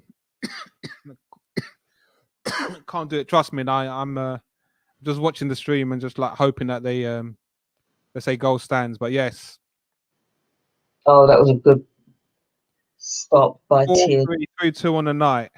I mean, pulled out of the bag at the end, didn't we? This game ain't over yet. We still got extra time. However many minutes that is.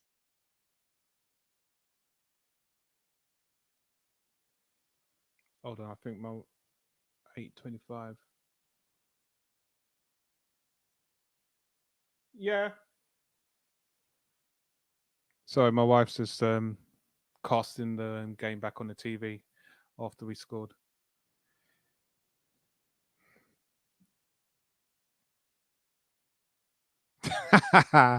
Love it, Greg. Love it. Craig Lessing, I'm freaking losing it. Defend. All right, so we've got a couple more, 2 more subs. So we've got Chambers rather, coming in. I got to ease my back because And we've also got man like El Neni coming on. Closer than what I thought, especially at the back. I was thinking when you said that. I thought it was on the close side. so here, this is the problem when you have Odegaard should have come off from time. is when my wife's casting it to the TV, she's turning up the volume, and we're having volume games because I'm having to turn it down. And she's And I upstairs. believe Saka. No, he's come off for Saka.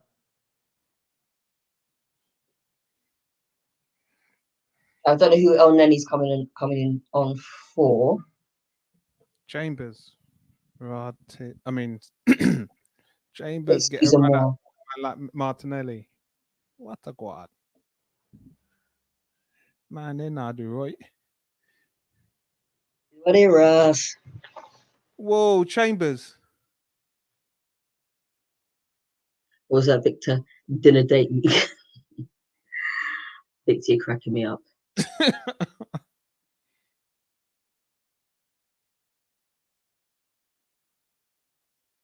Send it. Nice. So Odegaard comes off. Odegaard should have come off.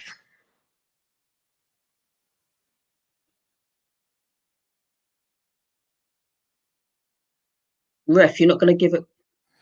Never straightforward with us, is it? Never just straightforward and just like, you know what?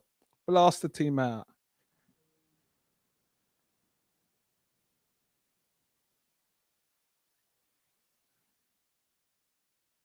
Oh, referee. I know that was a foul on. We're into 4 minutes. Okay, we're into 4 minutes stoppage time.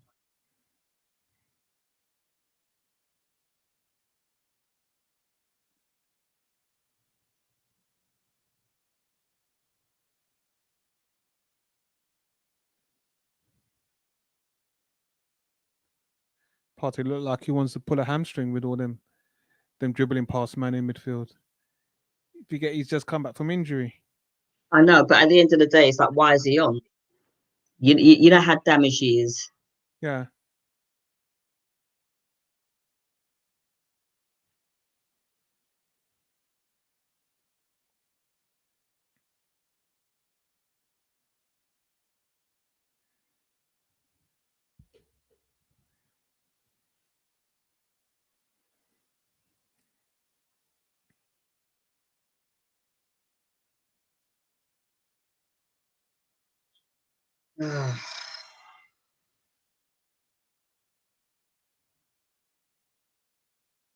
I'm just keeping quiet for now. Statistics, heart beating fast. I'm just sitting there and I'm just trying to look and see, okay. Yeah, listen, I'm ecstatic. I am inside that we look like we're gonna go through. Oh, come on.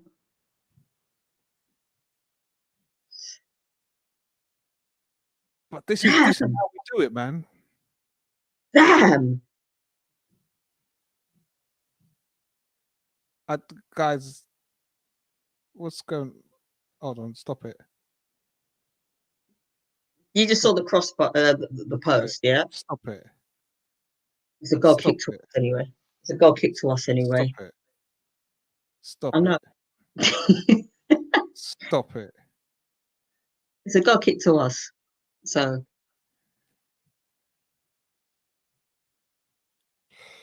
Living dangerously, man. even dangerously.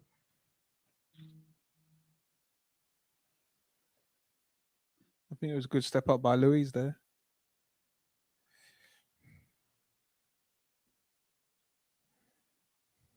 Oh, why did you play it out, man? We've got 10 seconds left. Saka injured? No, he's not. No. Bit of groin. Come on, ref, blow the whistle.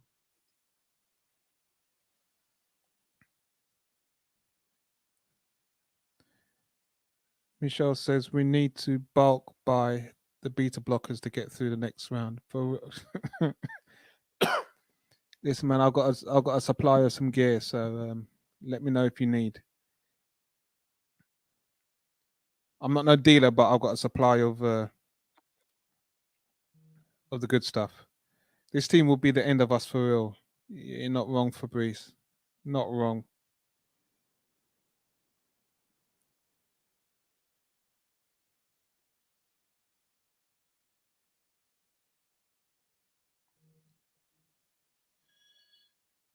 Oh, mate.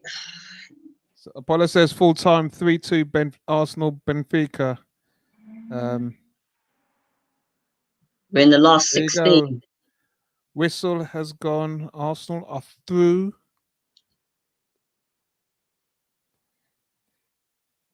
On the Final skin. 16. On the skin. Wow.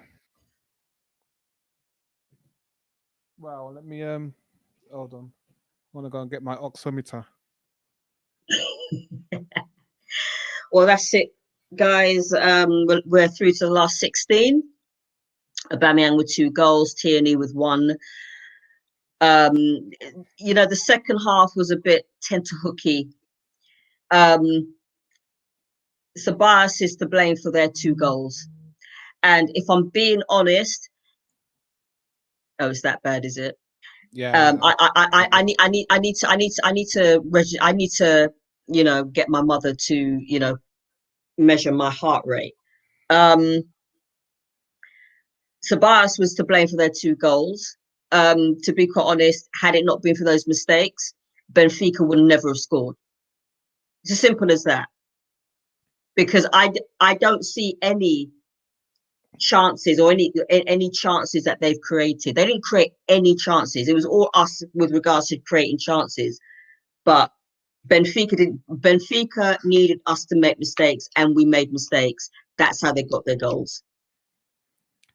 Yeah, and I think it's a case where, it's great that we've gone through. Great for the young kids, and it's really good for Willian based on how his form has been to come up and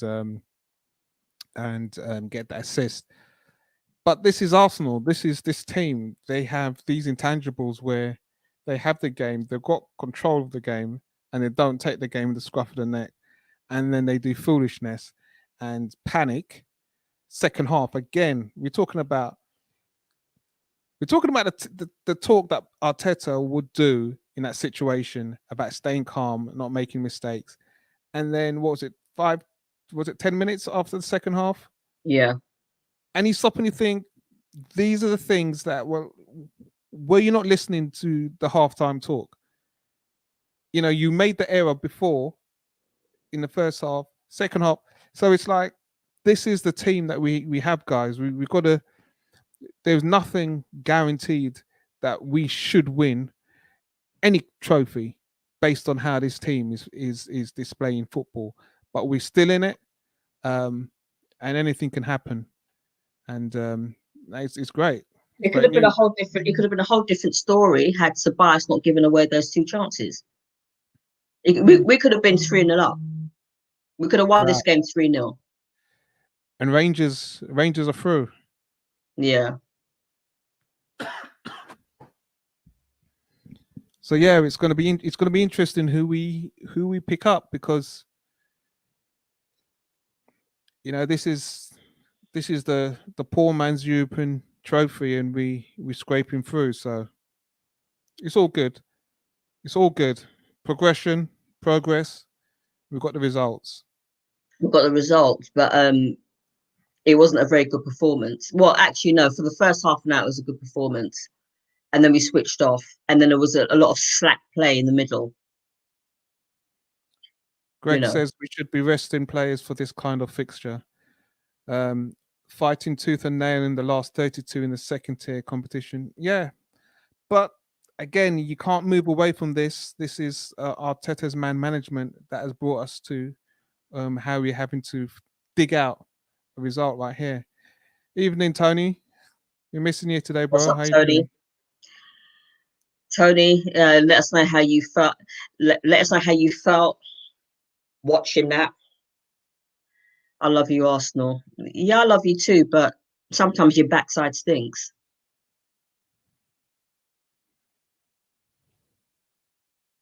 So to be so crude. Abola says never in doubt. Second half performance was poor. Yeah. It was actually shocking. But we've shown enough of this for me to. This is what I'm saying. You know, where do you grab confidence that this Arsenal team is going to win a trophy? I think there is confidence. There is confidence there, but it's just I don't know what goes through a lot of their heads sometimes, you know, and especially today, it's like the sloppy passing and the wayward crossing, and it's just we're just switched off, and we allowed them free reign. Yeah, I mean, I think for me again, to just watching the game of two halves, it is a cliche, but it is real. I mean, we are fearful of pace, fearful of pace on the counter. It shows in our game. It shows that we are not confident in where we would overcommit, and then in situation where we should be there supporting our strikers, we don't. And that second goal says everything. You know, their second goal. Yeah, their second goal says everything. And who's at fault for that? Sabas. It's Sabas. And you stop and you think he was not even challenged for the header. And you got to think you've got your centre back and your right back beside you, and you make that decision. And yeah, we're just a team that has that within us right now. But positives, we dug deep. Tierney, heart of a lion, man. He pulled it out of the bag, showed our strikers what they need to do on the edge of the box. Get a shot in. There's time and a place to do all these one-touch, 1-2s inside of the box. But you take a shot early. The keeper ain't got a chance. He has not got a chance. This is why I was moaning at points of the game where it's like stop trying to make something special happen. Just square it to the player who is better positioned than you. Keep the ball moving and get it to the person who's got the best shot on goal, and just put your foot through it. And this kind of reminds me of Wenger days when we tried to walk the ball into the net. Stop doing that. You can't afford to do that, especially when you have the opposing players around you. Just square it to the player, square it to the player who's better positioned than you, or sometimes just shoot.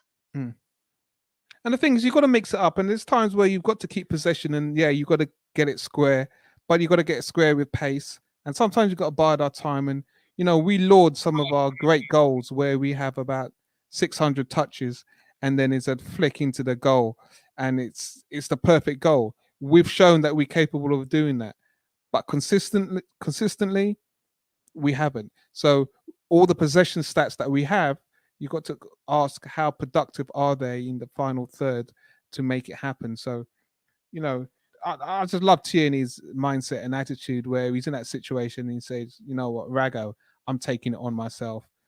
Bang, sidestep, bottom corner. He sidestepped 3 players to get his goal. 3 players. And that is what that's what I expect from the likes of Odegaard. I expect that from Xhaka, and I expect that from Ceballos. If you're playing in that position where you're on the edge of the box and you've got the ball, you should be having a shot at goal in those situations. And if you can't do that, I don't know what you're in that position for. So yeah, credit Tierney for that vision there.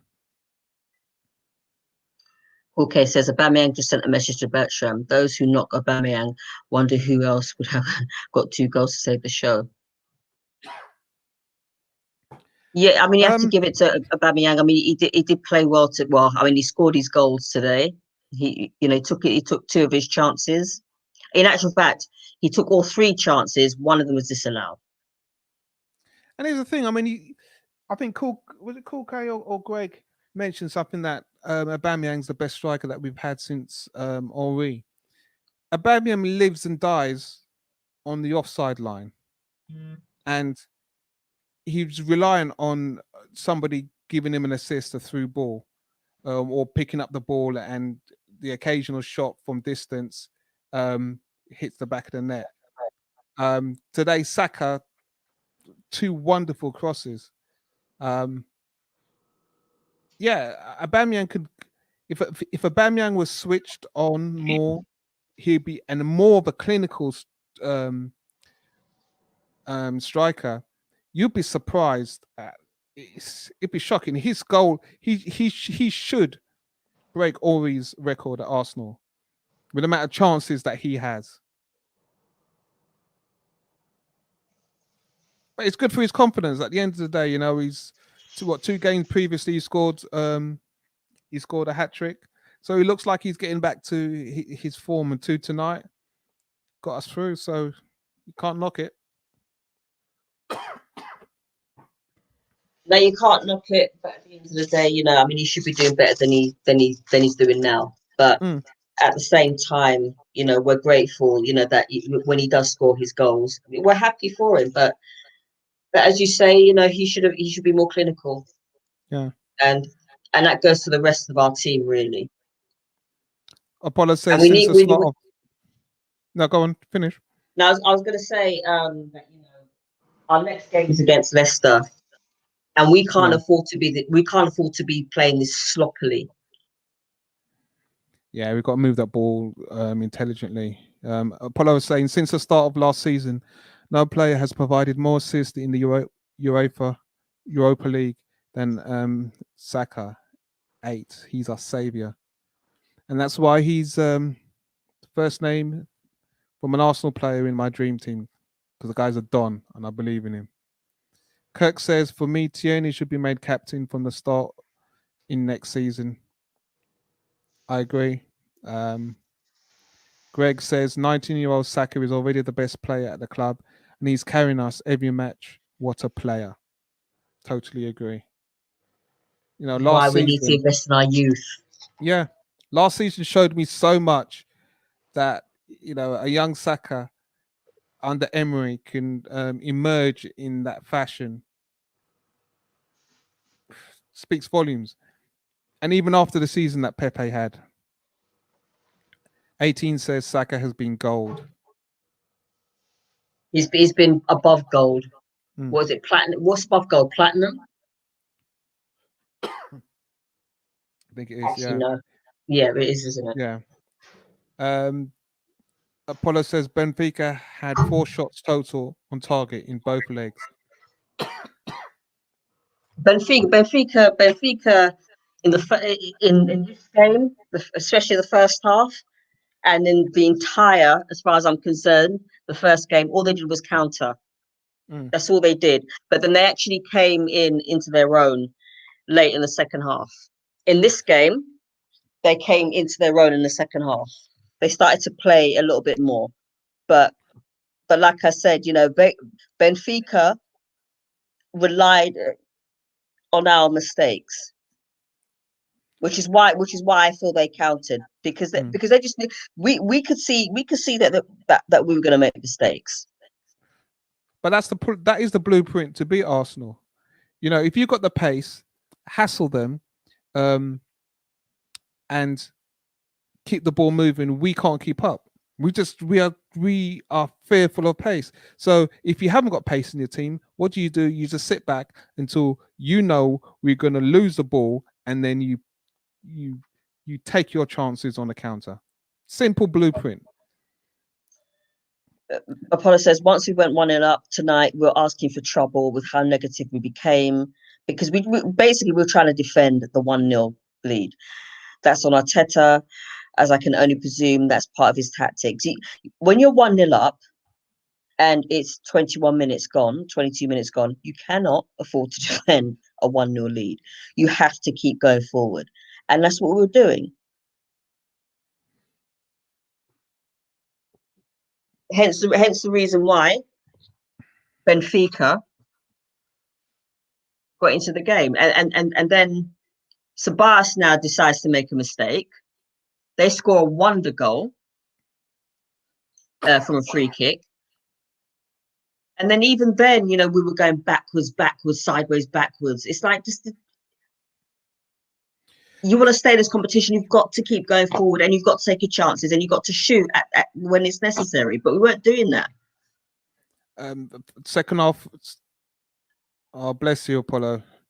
Yeah, looking still. I'm on my second course of antibiotics. Throat still feels rotten. Yeah, I don't know how long this is gonna last, but yeah, I can't get a chest X-ray for 2.5 weeks because I have to allow this now to go through my system. So yeah, man, blessings and love, man. Got the oxygen can ready just in case. So all good. Just looking forward to my brother to return in a few weeks. Apollo, you just hanging there, bro. Big up, D, man. Enough love, man. Yeah, man. It's been a journey, but it's just good to be back, able to talk at this level. So yeah, I'm just grateful, man. Just grateful. Yeah, I'm glad you're getting well. At least gives her blessings to love to the family.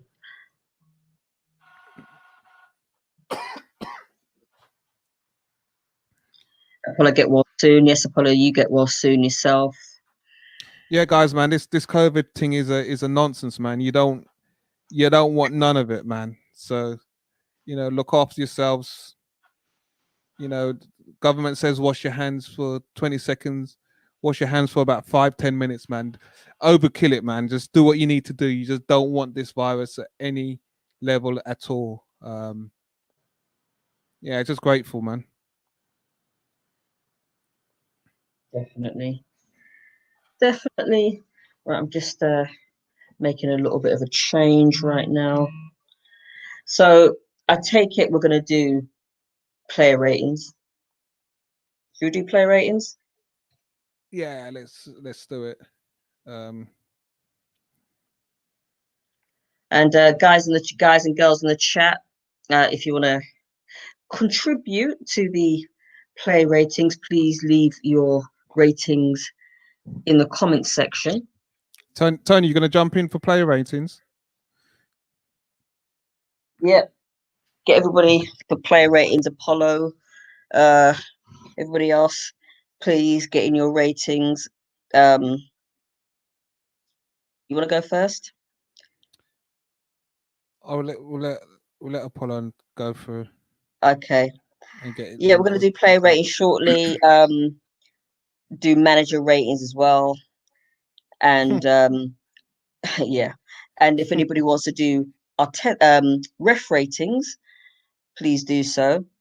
I'm telling you now, the ref gets a 1.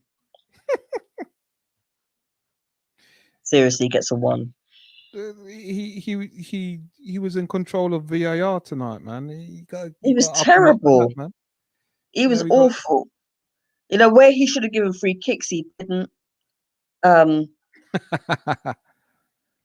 there was a couple of fouls that were committed on us, which he did not give a free kick to, or any free kicks to at all. I thought it was awful. I thought it was laboured today. He gets a 1. So if anybody wants to, rate the ref along with the players and the manager, please do so. Please leave them in the comments box. If you just joined us, we on the skin of our teeth 1-4-3 on aggregate. Benfica's 2 goals came from 2 mistakes by Dani Ceballos. The first of his mistakes was a foul. Yeah, you only watched 30 minutes, Tony. Yeah, it's a good job you did, because you would have actually gone to the nearest off license for one of the strongest alcoholic drinks you could actually muster. The thing is, what 30 minutes did you watch? It's the key. You could have watched the best part or the nervous part of the game. He probably watched it. He probably watched the nervous part. Sabias gives away a free kick just outside the box. They then step up to score the free kick, and it was a beautiful free kick. The second of his mistakes was when we had absolutely no defense. One of their players has free reign. Sabas is there trying to defend, but then what he tried to do is I think he tried to header it forward, but then he ends up headering it back to their player, and Leno came out to try and stop it, but absolutely no chance. So it's on Sabas that they got their two chances. Had it not been for Sabas, we would have won 3-0. We would have won 3-0 tonight. So and I'm telling you now, Sabas gets a 2. 2 for those 2 goals. 2 for the 2 minutes that he actually played well. All right, so here's Apollo with his ratings. Leno 5, Bellerin 4, Luis 6, Gabriel 4, Tierney 6.5, Tobias 1, Xhaka 3, Odegaard 5, Smith Rowe 5, Aubameyang 7, Saka 8. Vincey, you wanna? Yeah, I mean, I would just looking at this. I think Leno, he didn't have much to do. He had no chance with that free kick. But he's, I would give Leno a 6. I mean, give him a 6 because he's, outside of the back, the defense played decent enough. So I wouldn't mark him down for that. So I'll give Leno a 6. Bellerin, I thought Bellerin did all right today. I'm not sure what fans want or their dislikes towards Bellerin. I'd give Bellerin a 6 as well. Luis, I'd give him a 6. Gabriel wasn't. I know that's his game. He likes to man mark and mark tightly, but he didn't look himself today. And I would agree with that rating of 4 from Apollo. For me, I'll give Tierney. I'll give Tierney a 7 because again we weren't overrun. He provided a good attacking options, and to be honest, if he didn't get that goal, we did not look like anybody wanted to have a shot. So that goal is even worth two points for me on top because that engulfed the team back with hope back into the tie. So I'd give Tierney a 7.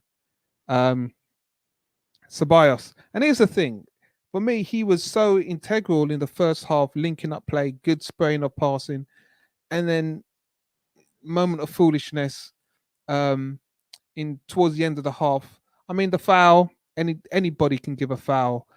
Great strike for the first goal for Benfica, but Ceballos from that missed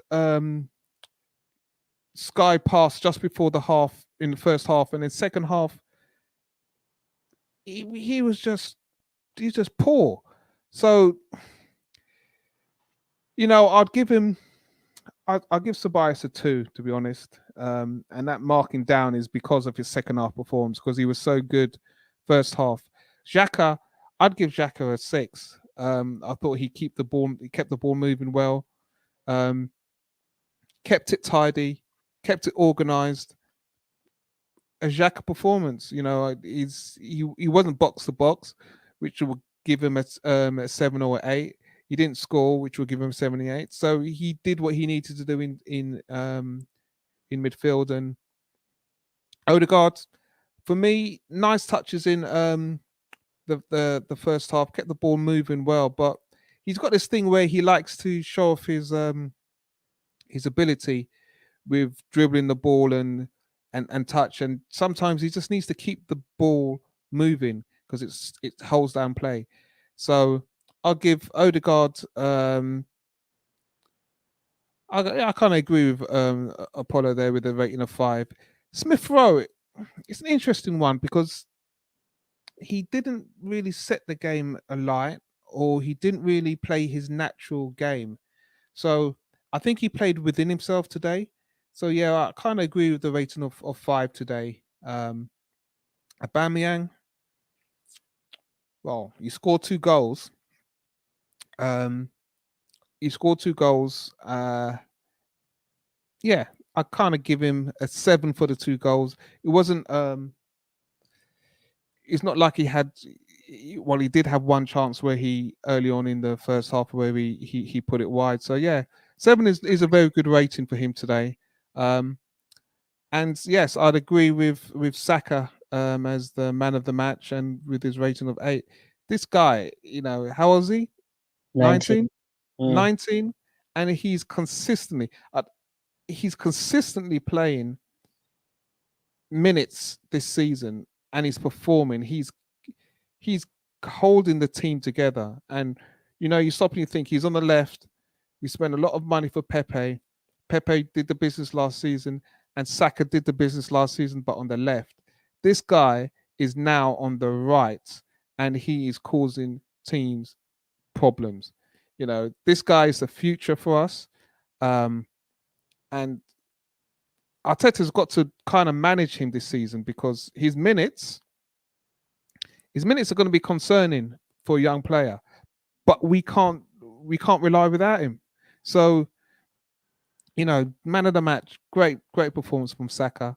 Arteta, well, he brought on Willian. Willian got an assist. I'll give Arteta. I'll give him a 7 today. It's a tough one. We dug it out. Our play is still sloppy. It's still pedestrian at times and very disjointed. And yeah, he's on a serious learning curve. The pressure is on, and he got the result today, and that's the main thing that matters for him and for the fan base. So yeah, 7 for Arteta tonight. So that's my player ratings. Okay, let me just read out a couple. Greg G, Leno 5, Bellerin 3, Louise 5, Gabriel 3, Tierney 7, Sabas 0, Xhaka 2, Odegaard 5, Smith Rowe 4, Aubameyang 9, Saka 10. Who else have we got? Cool K, Bellerin 6, sorry, Leno 6, Bellerin 5, Gabriel 4, Tierney 7.5, Sabas -10.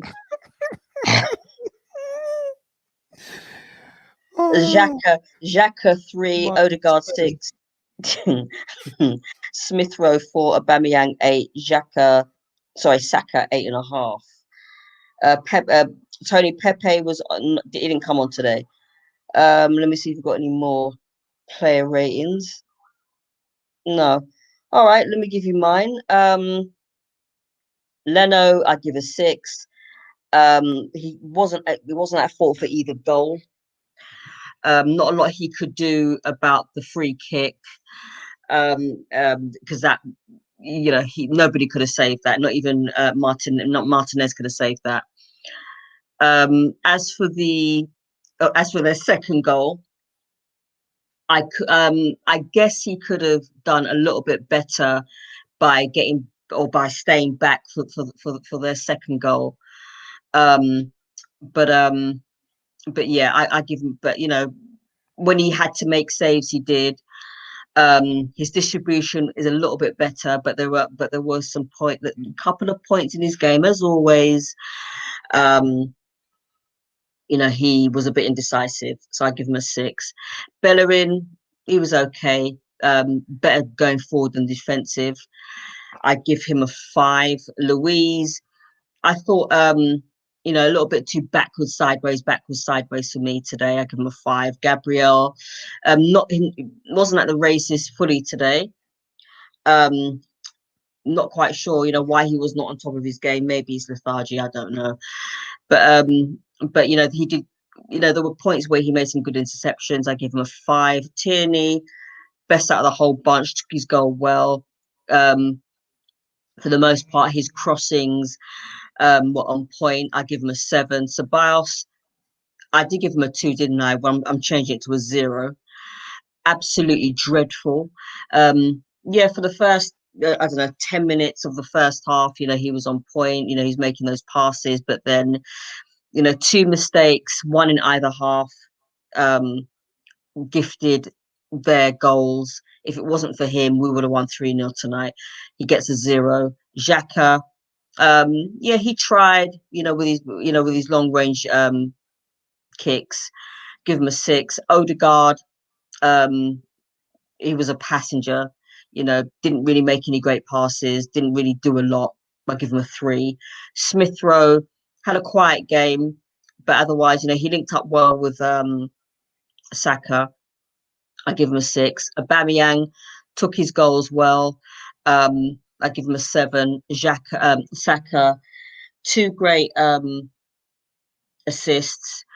I mean, the only thing, the only reason why I'm marking him down from a 10 to an 8 is because there were points where he could have actually squared the ball to players who were in a better position than he was. I give him an 8.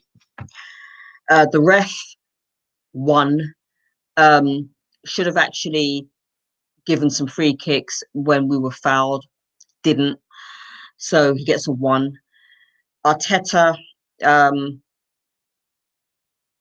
I do question his tactics sometimes. I do question his his substitution sometimes. He gets a 6. Okay. Thanks, Ebony. I think 18 says Leno 6, Bellerin 3, Louis 6, Gabriel 4, Tierney 7.5, Ceballos 2, Xhaka 3, Odegaard gets 6, Smith Rowe gets 6, Aubameyang gets 8, and man of the match, the golden boy, the young Ute, running things at Arsenal, Saka with 9. And 9 goes for Leno 6, Gabriel 5, Louis 4, Bellerin 5.5, Tierney 6.5. Again, Ceballos with a 2, Xhaka with 4, Odegaard 4, Smith Rowe 5, Saka 7.5, and who's a man of the match, and Aubameyang with 2 goals, 7. I just want to go back to a comment that Kirk's asked, because I think there's some discussion online in the forum. Kirk says, "What is people's views on this fresh takeover talk from Aliko Dangote?" Yeah, I think I hope that's the correct pronunciation of our hope and savior's future owner. Yeah, I think this has been running for a while, that he's been interested in releasing Kroenke from the burden of being an owner of Arsenal. I'm not sure how fresh on what the latest developments is, but I think Dangote is an Arsenal fan and really wants to take us to the next level. For me, it's something that I think Arsenal the board need to move away from how they've done things before in the past. And his mindset, if he's going to take us to the next level, this is something I would have liked if Arsenal and David Dean was there. You need an owner who's going to invest in the club and take it to the next level. And if Dangote wants to do that, that's what's going to resonate with fans as the way forward, because this team has been starved of the right investment. I mean, I know, yes, we've spent a lot of money on players, but it's whether those players have been the right players for Arsenal at the right time. Apollo says, I doubt Stan will sell. Dangote has been linked with an Arsenal takeover for some time. He's offered silly money, which is half of what the club was worth. He isn't serious. If it does happen, and that's a big if, then I think it'll be welcome news. However, I mean, it's one thing to say that he wants to buy the club and he wants to take us to the next level. That's what he wants to do. I just think that Stan Kroenke, yes, he has provided money into the club. Yes, but the problem is that Stan Kroenke, his priority as the owner of Arsenal Football Club isn't Arsenal. His priority are his teams in the States. And from what I understand, if it wasn't for Arsenal, I don't know whether he takes money from the club and uses it to invest in his other ventures, which, if that is the case, then he really doesn't have a clear interest in taking us anywhere. I mean, I think he even said that he didn't buy Arsenal to win trophies. And if you're not buying the club to win trophies, if you're not buying the club in order to invest in the club, in order to win trophies, then you have no business owning the club. I don't care how much it generates for your other interests. At the end of the day, if you're going to buy a club, you need to invest, and you need to invest time, and you need to invest interest, and you need to. I'm not saying throw money willy nilly, but at the end of the day, if you are an owner, you have to care about the club that you are owning. And for me, it seems as though Kroenke doesn't actually give a damn about the club. So if somebody like this Nigerian guy, or and this is why I was upset about Usmanov not having a say in the club, because Usmanov actually gave a damn. He actually cared. He wanted to invest. He had plans, possibly. He wanted to take the club to a next level, whereas with Kroenke, yes, I do agree, Tony. It makes him money. It makes him money for his other interests. But at the end of the day, if you don't care about the club, you need to let it go. And I've been saying that for some time. Stan Kroenke needs to let it go and take his business elsewhere, because that's truly where that's where his interests lie.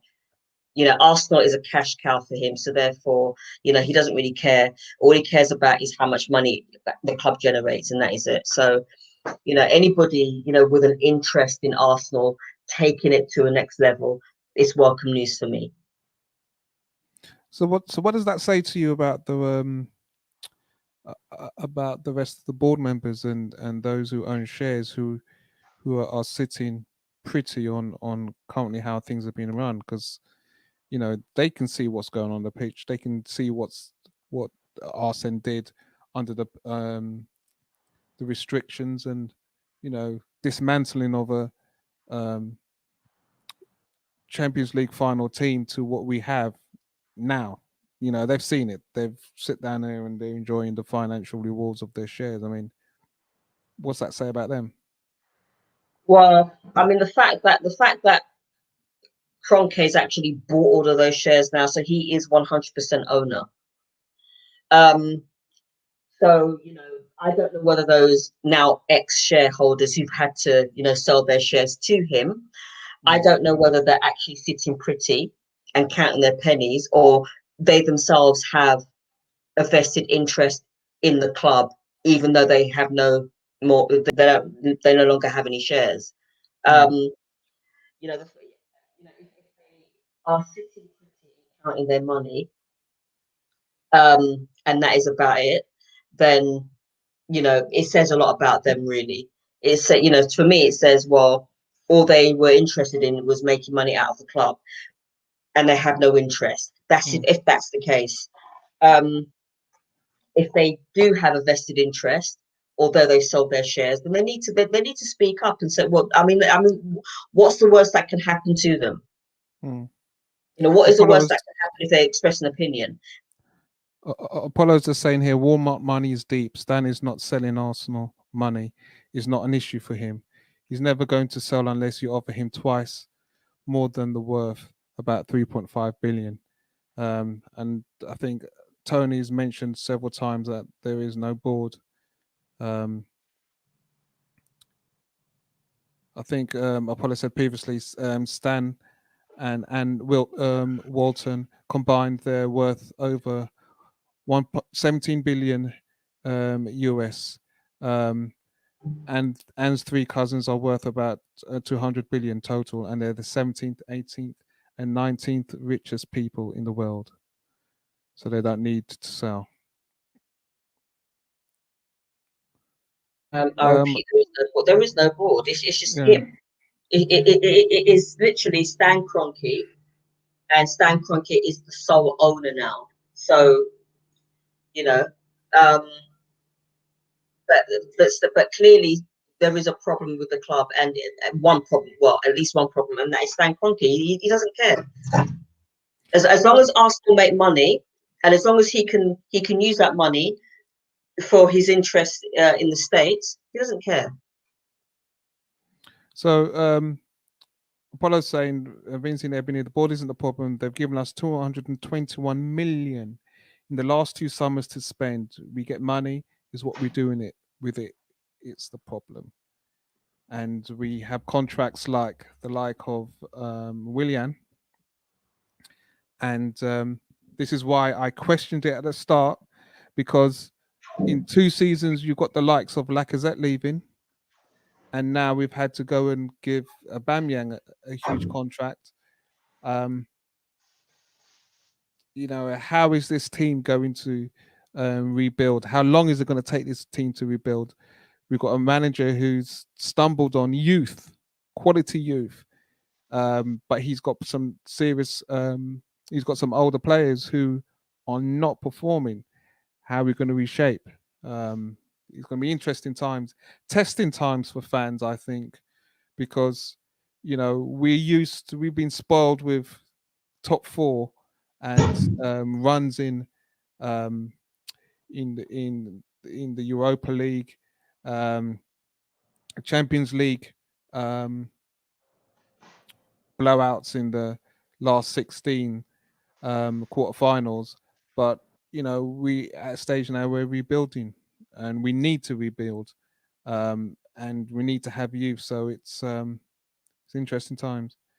Apollo says Dan Gotti is also an Arsenal fan who really want the club to win things like other big clubs. So is Dan Snyder from the Redskins.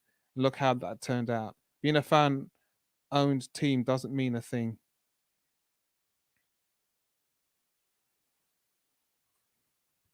D says, good show, man. Respect, D. We do it for the love, man. We do it for the family.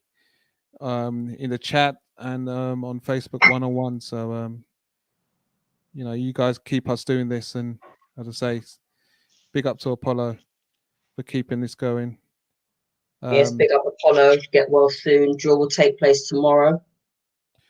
Yeah, draw will take place at midday on Friday, the 26th.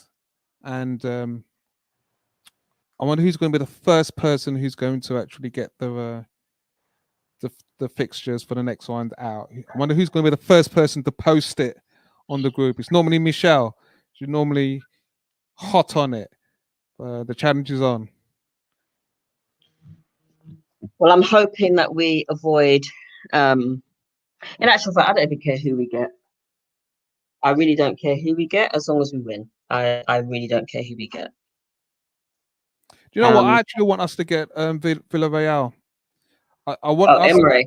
Yeah, I think it would be good for the team. It'd be good for the fans to, you know, let's see how far we have gone. Let's see how tactical Arteta needs to be, because he's going to have to be, you know, against the likes of Emery, players. You know, I think it'd be a great draw. Yeah. Or we could get Rangers. Nah, I don't want Rangers, man. Them guys are playing on a little bit of a passion, a little bit of hype with Gerrard, man, and them mans are running around with some pace. I can't really sit down 2 legs on a Thursday night with all that pace. I can't, man. Stay away from Rangers. They're on a mission. And then if you got Tierney playing as well, then it'll be like a bit of a rivalry kind of thing. Yeah. So yeah, I mean, I'd like to see it'll be a tactical game, which I think I want to see Arteta being forced to get tactical with our team and for us to apply ourselves. It'll be a tough game, but I think it could produce a really special performance. D-Dub says people have short-term memory and seem to forget Kroenke said himself, never bought the club to win trophies. What's in it for Kroenke presiding over a club that is resigned to mid-table mediocrity? Yeah, he doesn't care about it. Like I said, he doesn't care about the club. And he cares about the club for the money. And he did say that he didn't buy the club to win trophies. So therefore, he has no interest in Arsenal Football Club other than it being his cash cow for his other interests. Simple as that. Hulke says so many examples of clubs being forced into decisions which result with a progressively worse situation. How is Arsenal's track record that? This isn't that how we ended up here. Apollo was right. Apollo, I don't agree. The mid-table doesn't bring you enough money to sustain your business, but it doesn't bring us enough money. But this is the tactics and this is the shape in which this team is in. So, we've got to be real. Yeah, the badge, we love it. It's beautiful. We've got a great history, but on the pitch, we're playing some foolishness, and that's mid-table. That's the reason why we are as we are in the league. It don't lie. So, we have to upstairs look at the situation, Arteta, coaching, players, and address this because we're rebuilding. He said in 3 years, remember, 3 years, Champions League. Yeah? Now let's keep it real. If 3 years you want to win the Champions League, you've got to have a system of play that is Champions League worthy. And it's not just about going out and spending out money and expecting that formation to automatically moon and stars align, bang, that's it. Champions League. You got to start from now. So this season it's important to get a passage of play where the guys are playing at a level. Last year we won the FA Cup, started the season, we won the Charity Shield, Community Shield, but our play has gone down. The defense has been solid. We need to start to make a little bit of consistency in these remaining league games. Yeah. Apollo says Stan Kroenke has proved unpopular with many fans since taking over at the Emirates Stadium. This is mainly down to lack of investment, but now the money's coming in, fans still want more blood. I'm not sure it's blood. I mean, he's the owner. He's everything falls down on him, whether it's Josh. Yes, Josh is he makes the decisions right now, but this is under his watch. I don't think it's more blood. This is under his watch, and it's not just about supplying money. I've said it before. You can waste money and then complain that you need to have more money. We are wasting money, and it's under his watch. So if he's a billionaire and we're wasting money, at some stage you've got to turn around and say to these men, stop wasting money and stop the foolishness that's going on the pitch. E-Dub says, Apollo, winning trophies may not be his priority, but surely he needs us to at least qualify for the Champions League at some point, which is true. I mean, if you qualify for the Champions League, you get so many millions. If you qualify for the Europa, you get I don't know what the percentage is, but I mean, deep down there must be, some aspiration to win at least a trophy. I'm sure he was smiling, from ear to ear when we won the FA Cup and the Charity Shield. So, but that still just beggars belief as to why he's still here, and he won't sell. Of course, not going to sell because we make too much money for him. Mm. Why would he sell to anyone? What other comments here? Greg G says, personally, I fail to see why presenting the facts as they stand over such a major issue equate to hyping up this Dangote guy. Let's hear what the man has to say, and if his words are backed up by his actions. Well, it remains to be seen if he does press Kroenke into selling the club, which I don't think will happen. I think what will probably happen is that, Stan Kroenke won't sell, and then eventually Josh will take over 100%. Jorge says, why do people keep hyping up this Dangote guy? What evidence is there to suggest that he will turn out to be like Abramovich or the city sheikh? Nobody knows.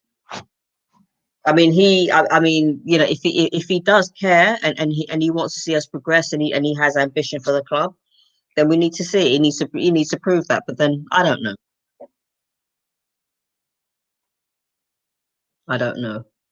I just think it's Arsenal really have to decide what type of club they really want to be, even right now, even with loads of money, because are we a club where we're going to develop players and sell them?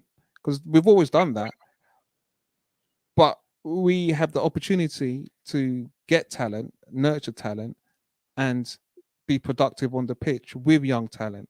So, in our history, we would always attract players coming to Arsenal, serious players who want to play for the club, and we can change the projection of where we are going with the right manager and with the right focus from the board. And I'm just hope this is a perfect example for me right now, perfect time. We have some young talent at this squad, at this club that I've been begging for years. So right now, we've got, Wenger's gone now. That era's gone. We've got an opportunity to move into a new direction. Let's make some right decisions. Tony says that Arsenal hasn't had a season out of Europe. Even Emery got to the European final and secured top 6. Yeah, I mean, me personally, I've said it before. I'd be happy with a season out of Europe to get our footballer, get our system play spot on, because that's the only how you're going to come in with new tactics, fresh ideas, players on board, hit the ground running, and in 3 years make a dent in the Champions League. I mean, look at Klopp. Klopp's an experienced manager, and he came in at Liverpool. And yes, there's similarities between Dortmund and Liverpool and the history and the fans and so forth. But he came in and he got that team playing at a level. That's what I want to see at Arsenal. All this talk about Arteta with being a tactician and working on, I need to see it. Stop hailing man as being a GOAT before he's actually consistently done it over season. FA Cup, great, and he's shown the intangibles that he can do it. I need to see that consistently. G-Dub says an ambitious owner shapes up the staff and brings in players who match his ambition. This club is way behind being under this terrible owner. Conky's out. Do I agree with that? I suppose so. I mean, if you look at Chelsea, Chelsea, Abramovich bought Chelsea, and how many managers? I'm not saying that we should do this, by the way, but every manager that's come in, or almost every manager that's come in, has actually won something or achieved a decent position in the table. And and that's not the kind of club that we want to be, though. I mean, yes, it's great to be ambitious. Yes, it is great to get a manager that shares the ambition. Yes, it is, great to buy like you have ambition. But at the end of the day, what we don't want is we don't want to end up like a Man City or a Chelsea where you have a run of bad games and you're getting a manager out. We don't want that. And unfortunately, that is how the game is now. You know, it's very money driven. It's very trophy driven. It's very driven on results, which is I mean, the results part is understandable. But if you keep getting rid of your managers, there's going to be no stability. I don't want that for our football club at all. And that's the thing. It's accountability. Good night, Tony. I think Tony's heading out. Respect, T. See you later, Tony. Yeah, it's accountability, and you have that's what I'm talking about. You have quality. We have quality, young quality in this in at this club. You either have to believe in them, or you're going to waste generational talent, and then you're going to cry out that you need to spend a ridiculous amount of money when you're sitting on generational talent. So the question is now, as a club, how are you going to be accountable with this crop of young players? You look back in history, George Graham, he was accountable with the young crop of players that he had. When Arsene Wenger came in, he was accountable with the senior players that he had, and then he brought in young players. So, it doesn't matter any manager, when you have a nucleus of young players or senior players who are at ability, you have to be accountable for your time and tenure in how you develop those players and nurture them into a successful and possibly title or cup winning team. And that's what Arteta needs to do.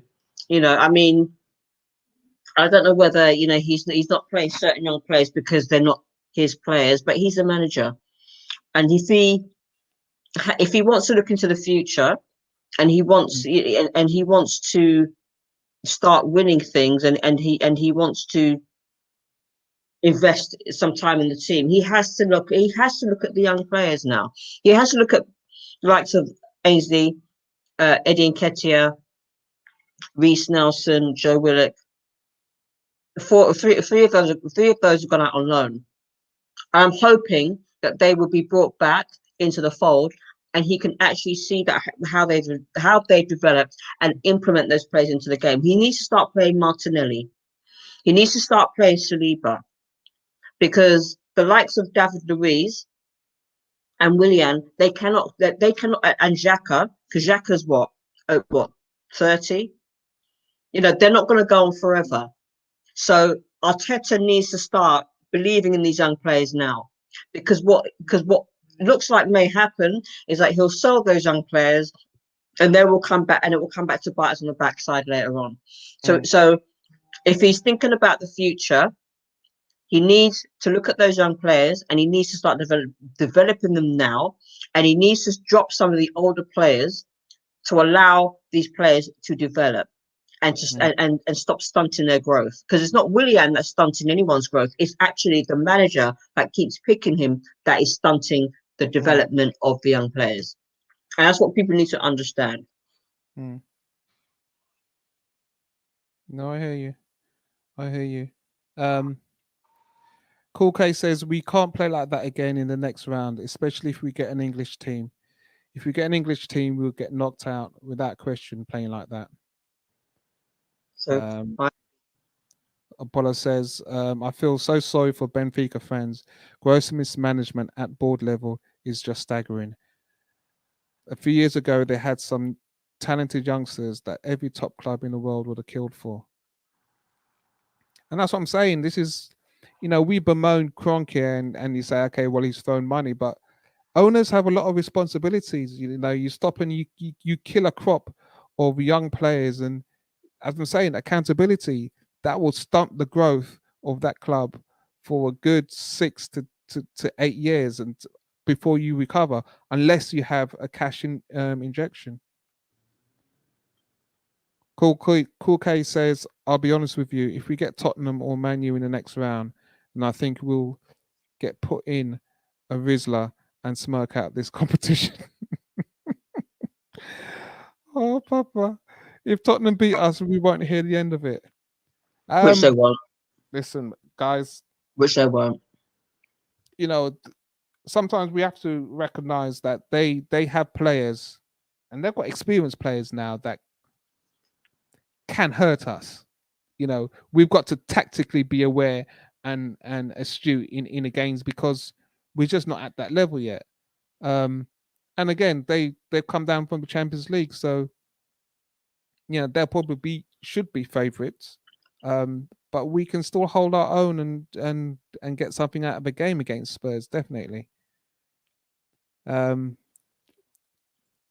D-Dub says Arteta's stubbornness, favouritism and nepotism will be his downfall.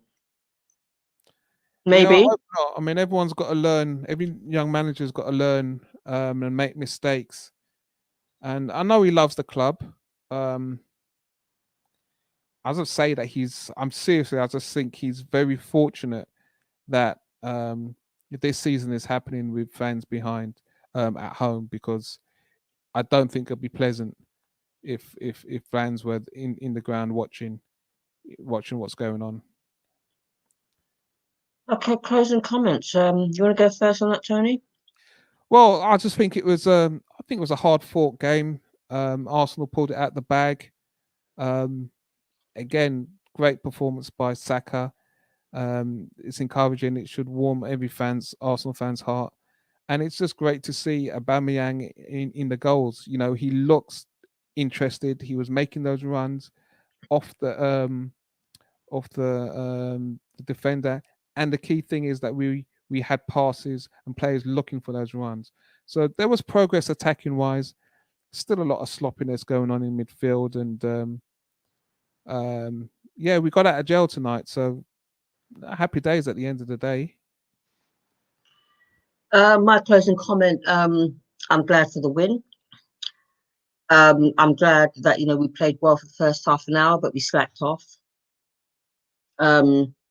If I was like Ceballos, I'd actually watch the game again and have a hard look at his performance and learn from his mistakes. This is why a lot of Arsenal fans want him out. I thought our two best players today, or three best players, were Saka, Aubameyang, and Tierney. I just think that going forward into the Leicester game, we can't afford to be playing as sloppily or passing as sloppily or making mistakes in the same manner against Leicester, because they will be, and we're playing at the Walker Stadium, King Power Stadium, so they will beat us again if we play like that. We were lucky today, and like as I said like 3 times now, Benfica only got their goals through mistakes, through our mistakes. We cannot afford. Yeah, go on. Which says a lot when you consider that we created the pressure ourselves. Yeah, it's like we created more chances, but we couldn't finish them. Benfica, for me, a counter-attacking team. You can say what you want about Benfica, but for me, they just came to counter, and that is it. And they waited for us to make mistakes, especially in the first half. In the second half, they came out to actually play. So we've got to. If you want to actually win this competition, we've got to come better than that. And if you want to get far, if you want to get into a decent position in the table, it starts from Leicester. But I think tonight's win is going to give us which hopes should give us good confidence for the Leicester game. Tonight, under pressure, we created pressure and made it difficult for ourselves. Every league game now is more pressure. So again, it's going to be a learning curve for us, and it's something that we have to work with. Apollo says Vince's mic is amazing. Sounds twice better than mine. This one's a Shure SM58. So yeah, it's thanks for that, man. It's just easy on me. I don't have to shout as much as I did with using my laptop mic. I think D says closing comments. I want Arteta to do well, and I've always backed him, but his selection nearly cost us in yet another competition. Also, the buck stops with the owner. Cronky out. There you go. There you have it. All right, folks. Thank you very much for watching. Thank you for your comments. And it's onwards and upwards for Sunday against Leicester at the King Power Stadium. It's been emotional. Beautiful always. So, just before you go, for those of you who were having heart palpitations, it's okay with one. Don't drink too much alcohol to calm your nerves. If you need to continue watching Arsenal this season, I would recommend one of these on Amazon. Next day delivery. You know, you could pick them up for about 10, 12 pounds. Oximeter. It's a savior, man. Oh, and the final word goes to Apollo. Do you want to put that back up on the screen, Apollo? Yeah. Oh, by the way, free Xhaka. That's what Apollo's saying. Free him. Yes, as in FREE. Yeah. Free Granite Xhaka. Anyway, folks, All right, it's been great, been fabulous. Thank you very much for watching, and we will see you on Sunday. Much love. Blessings. Stay safe. Wash your hands for about a minute and a half, or even 10 minutes, and have fun. Have fun, guys.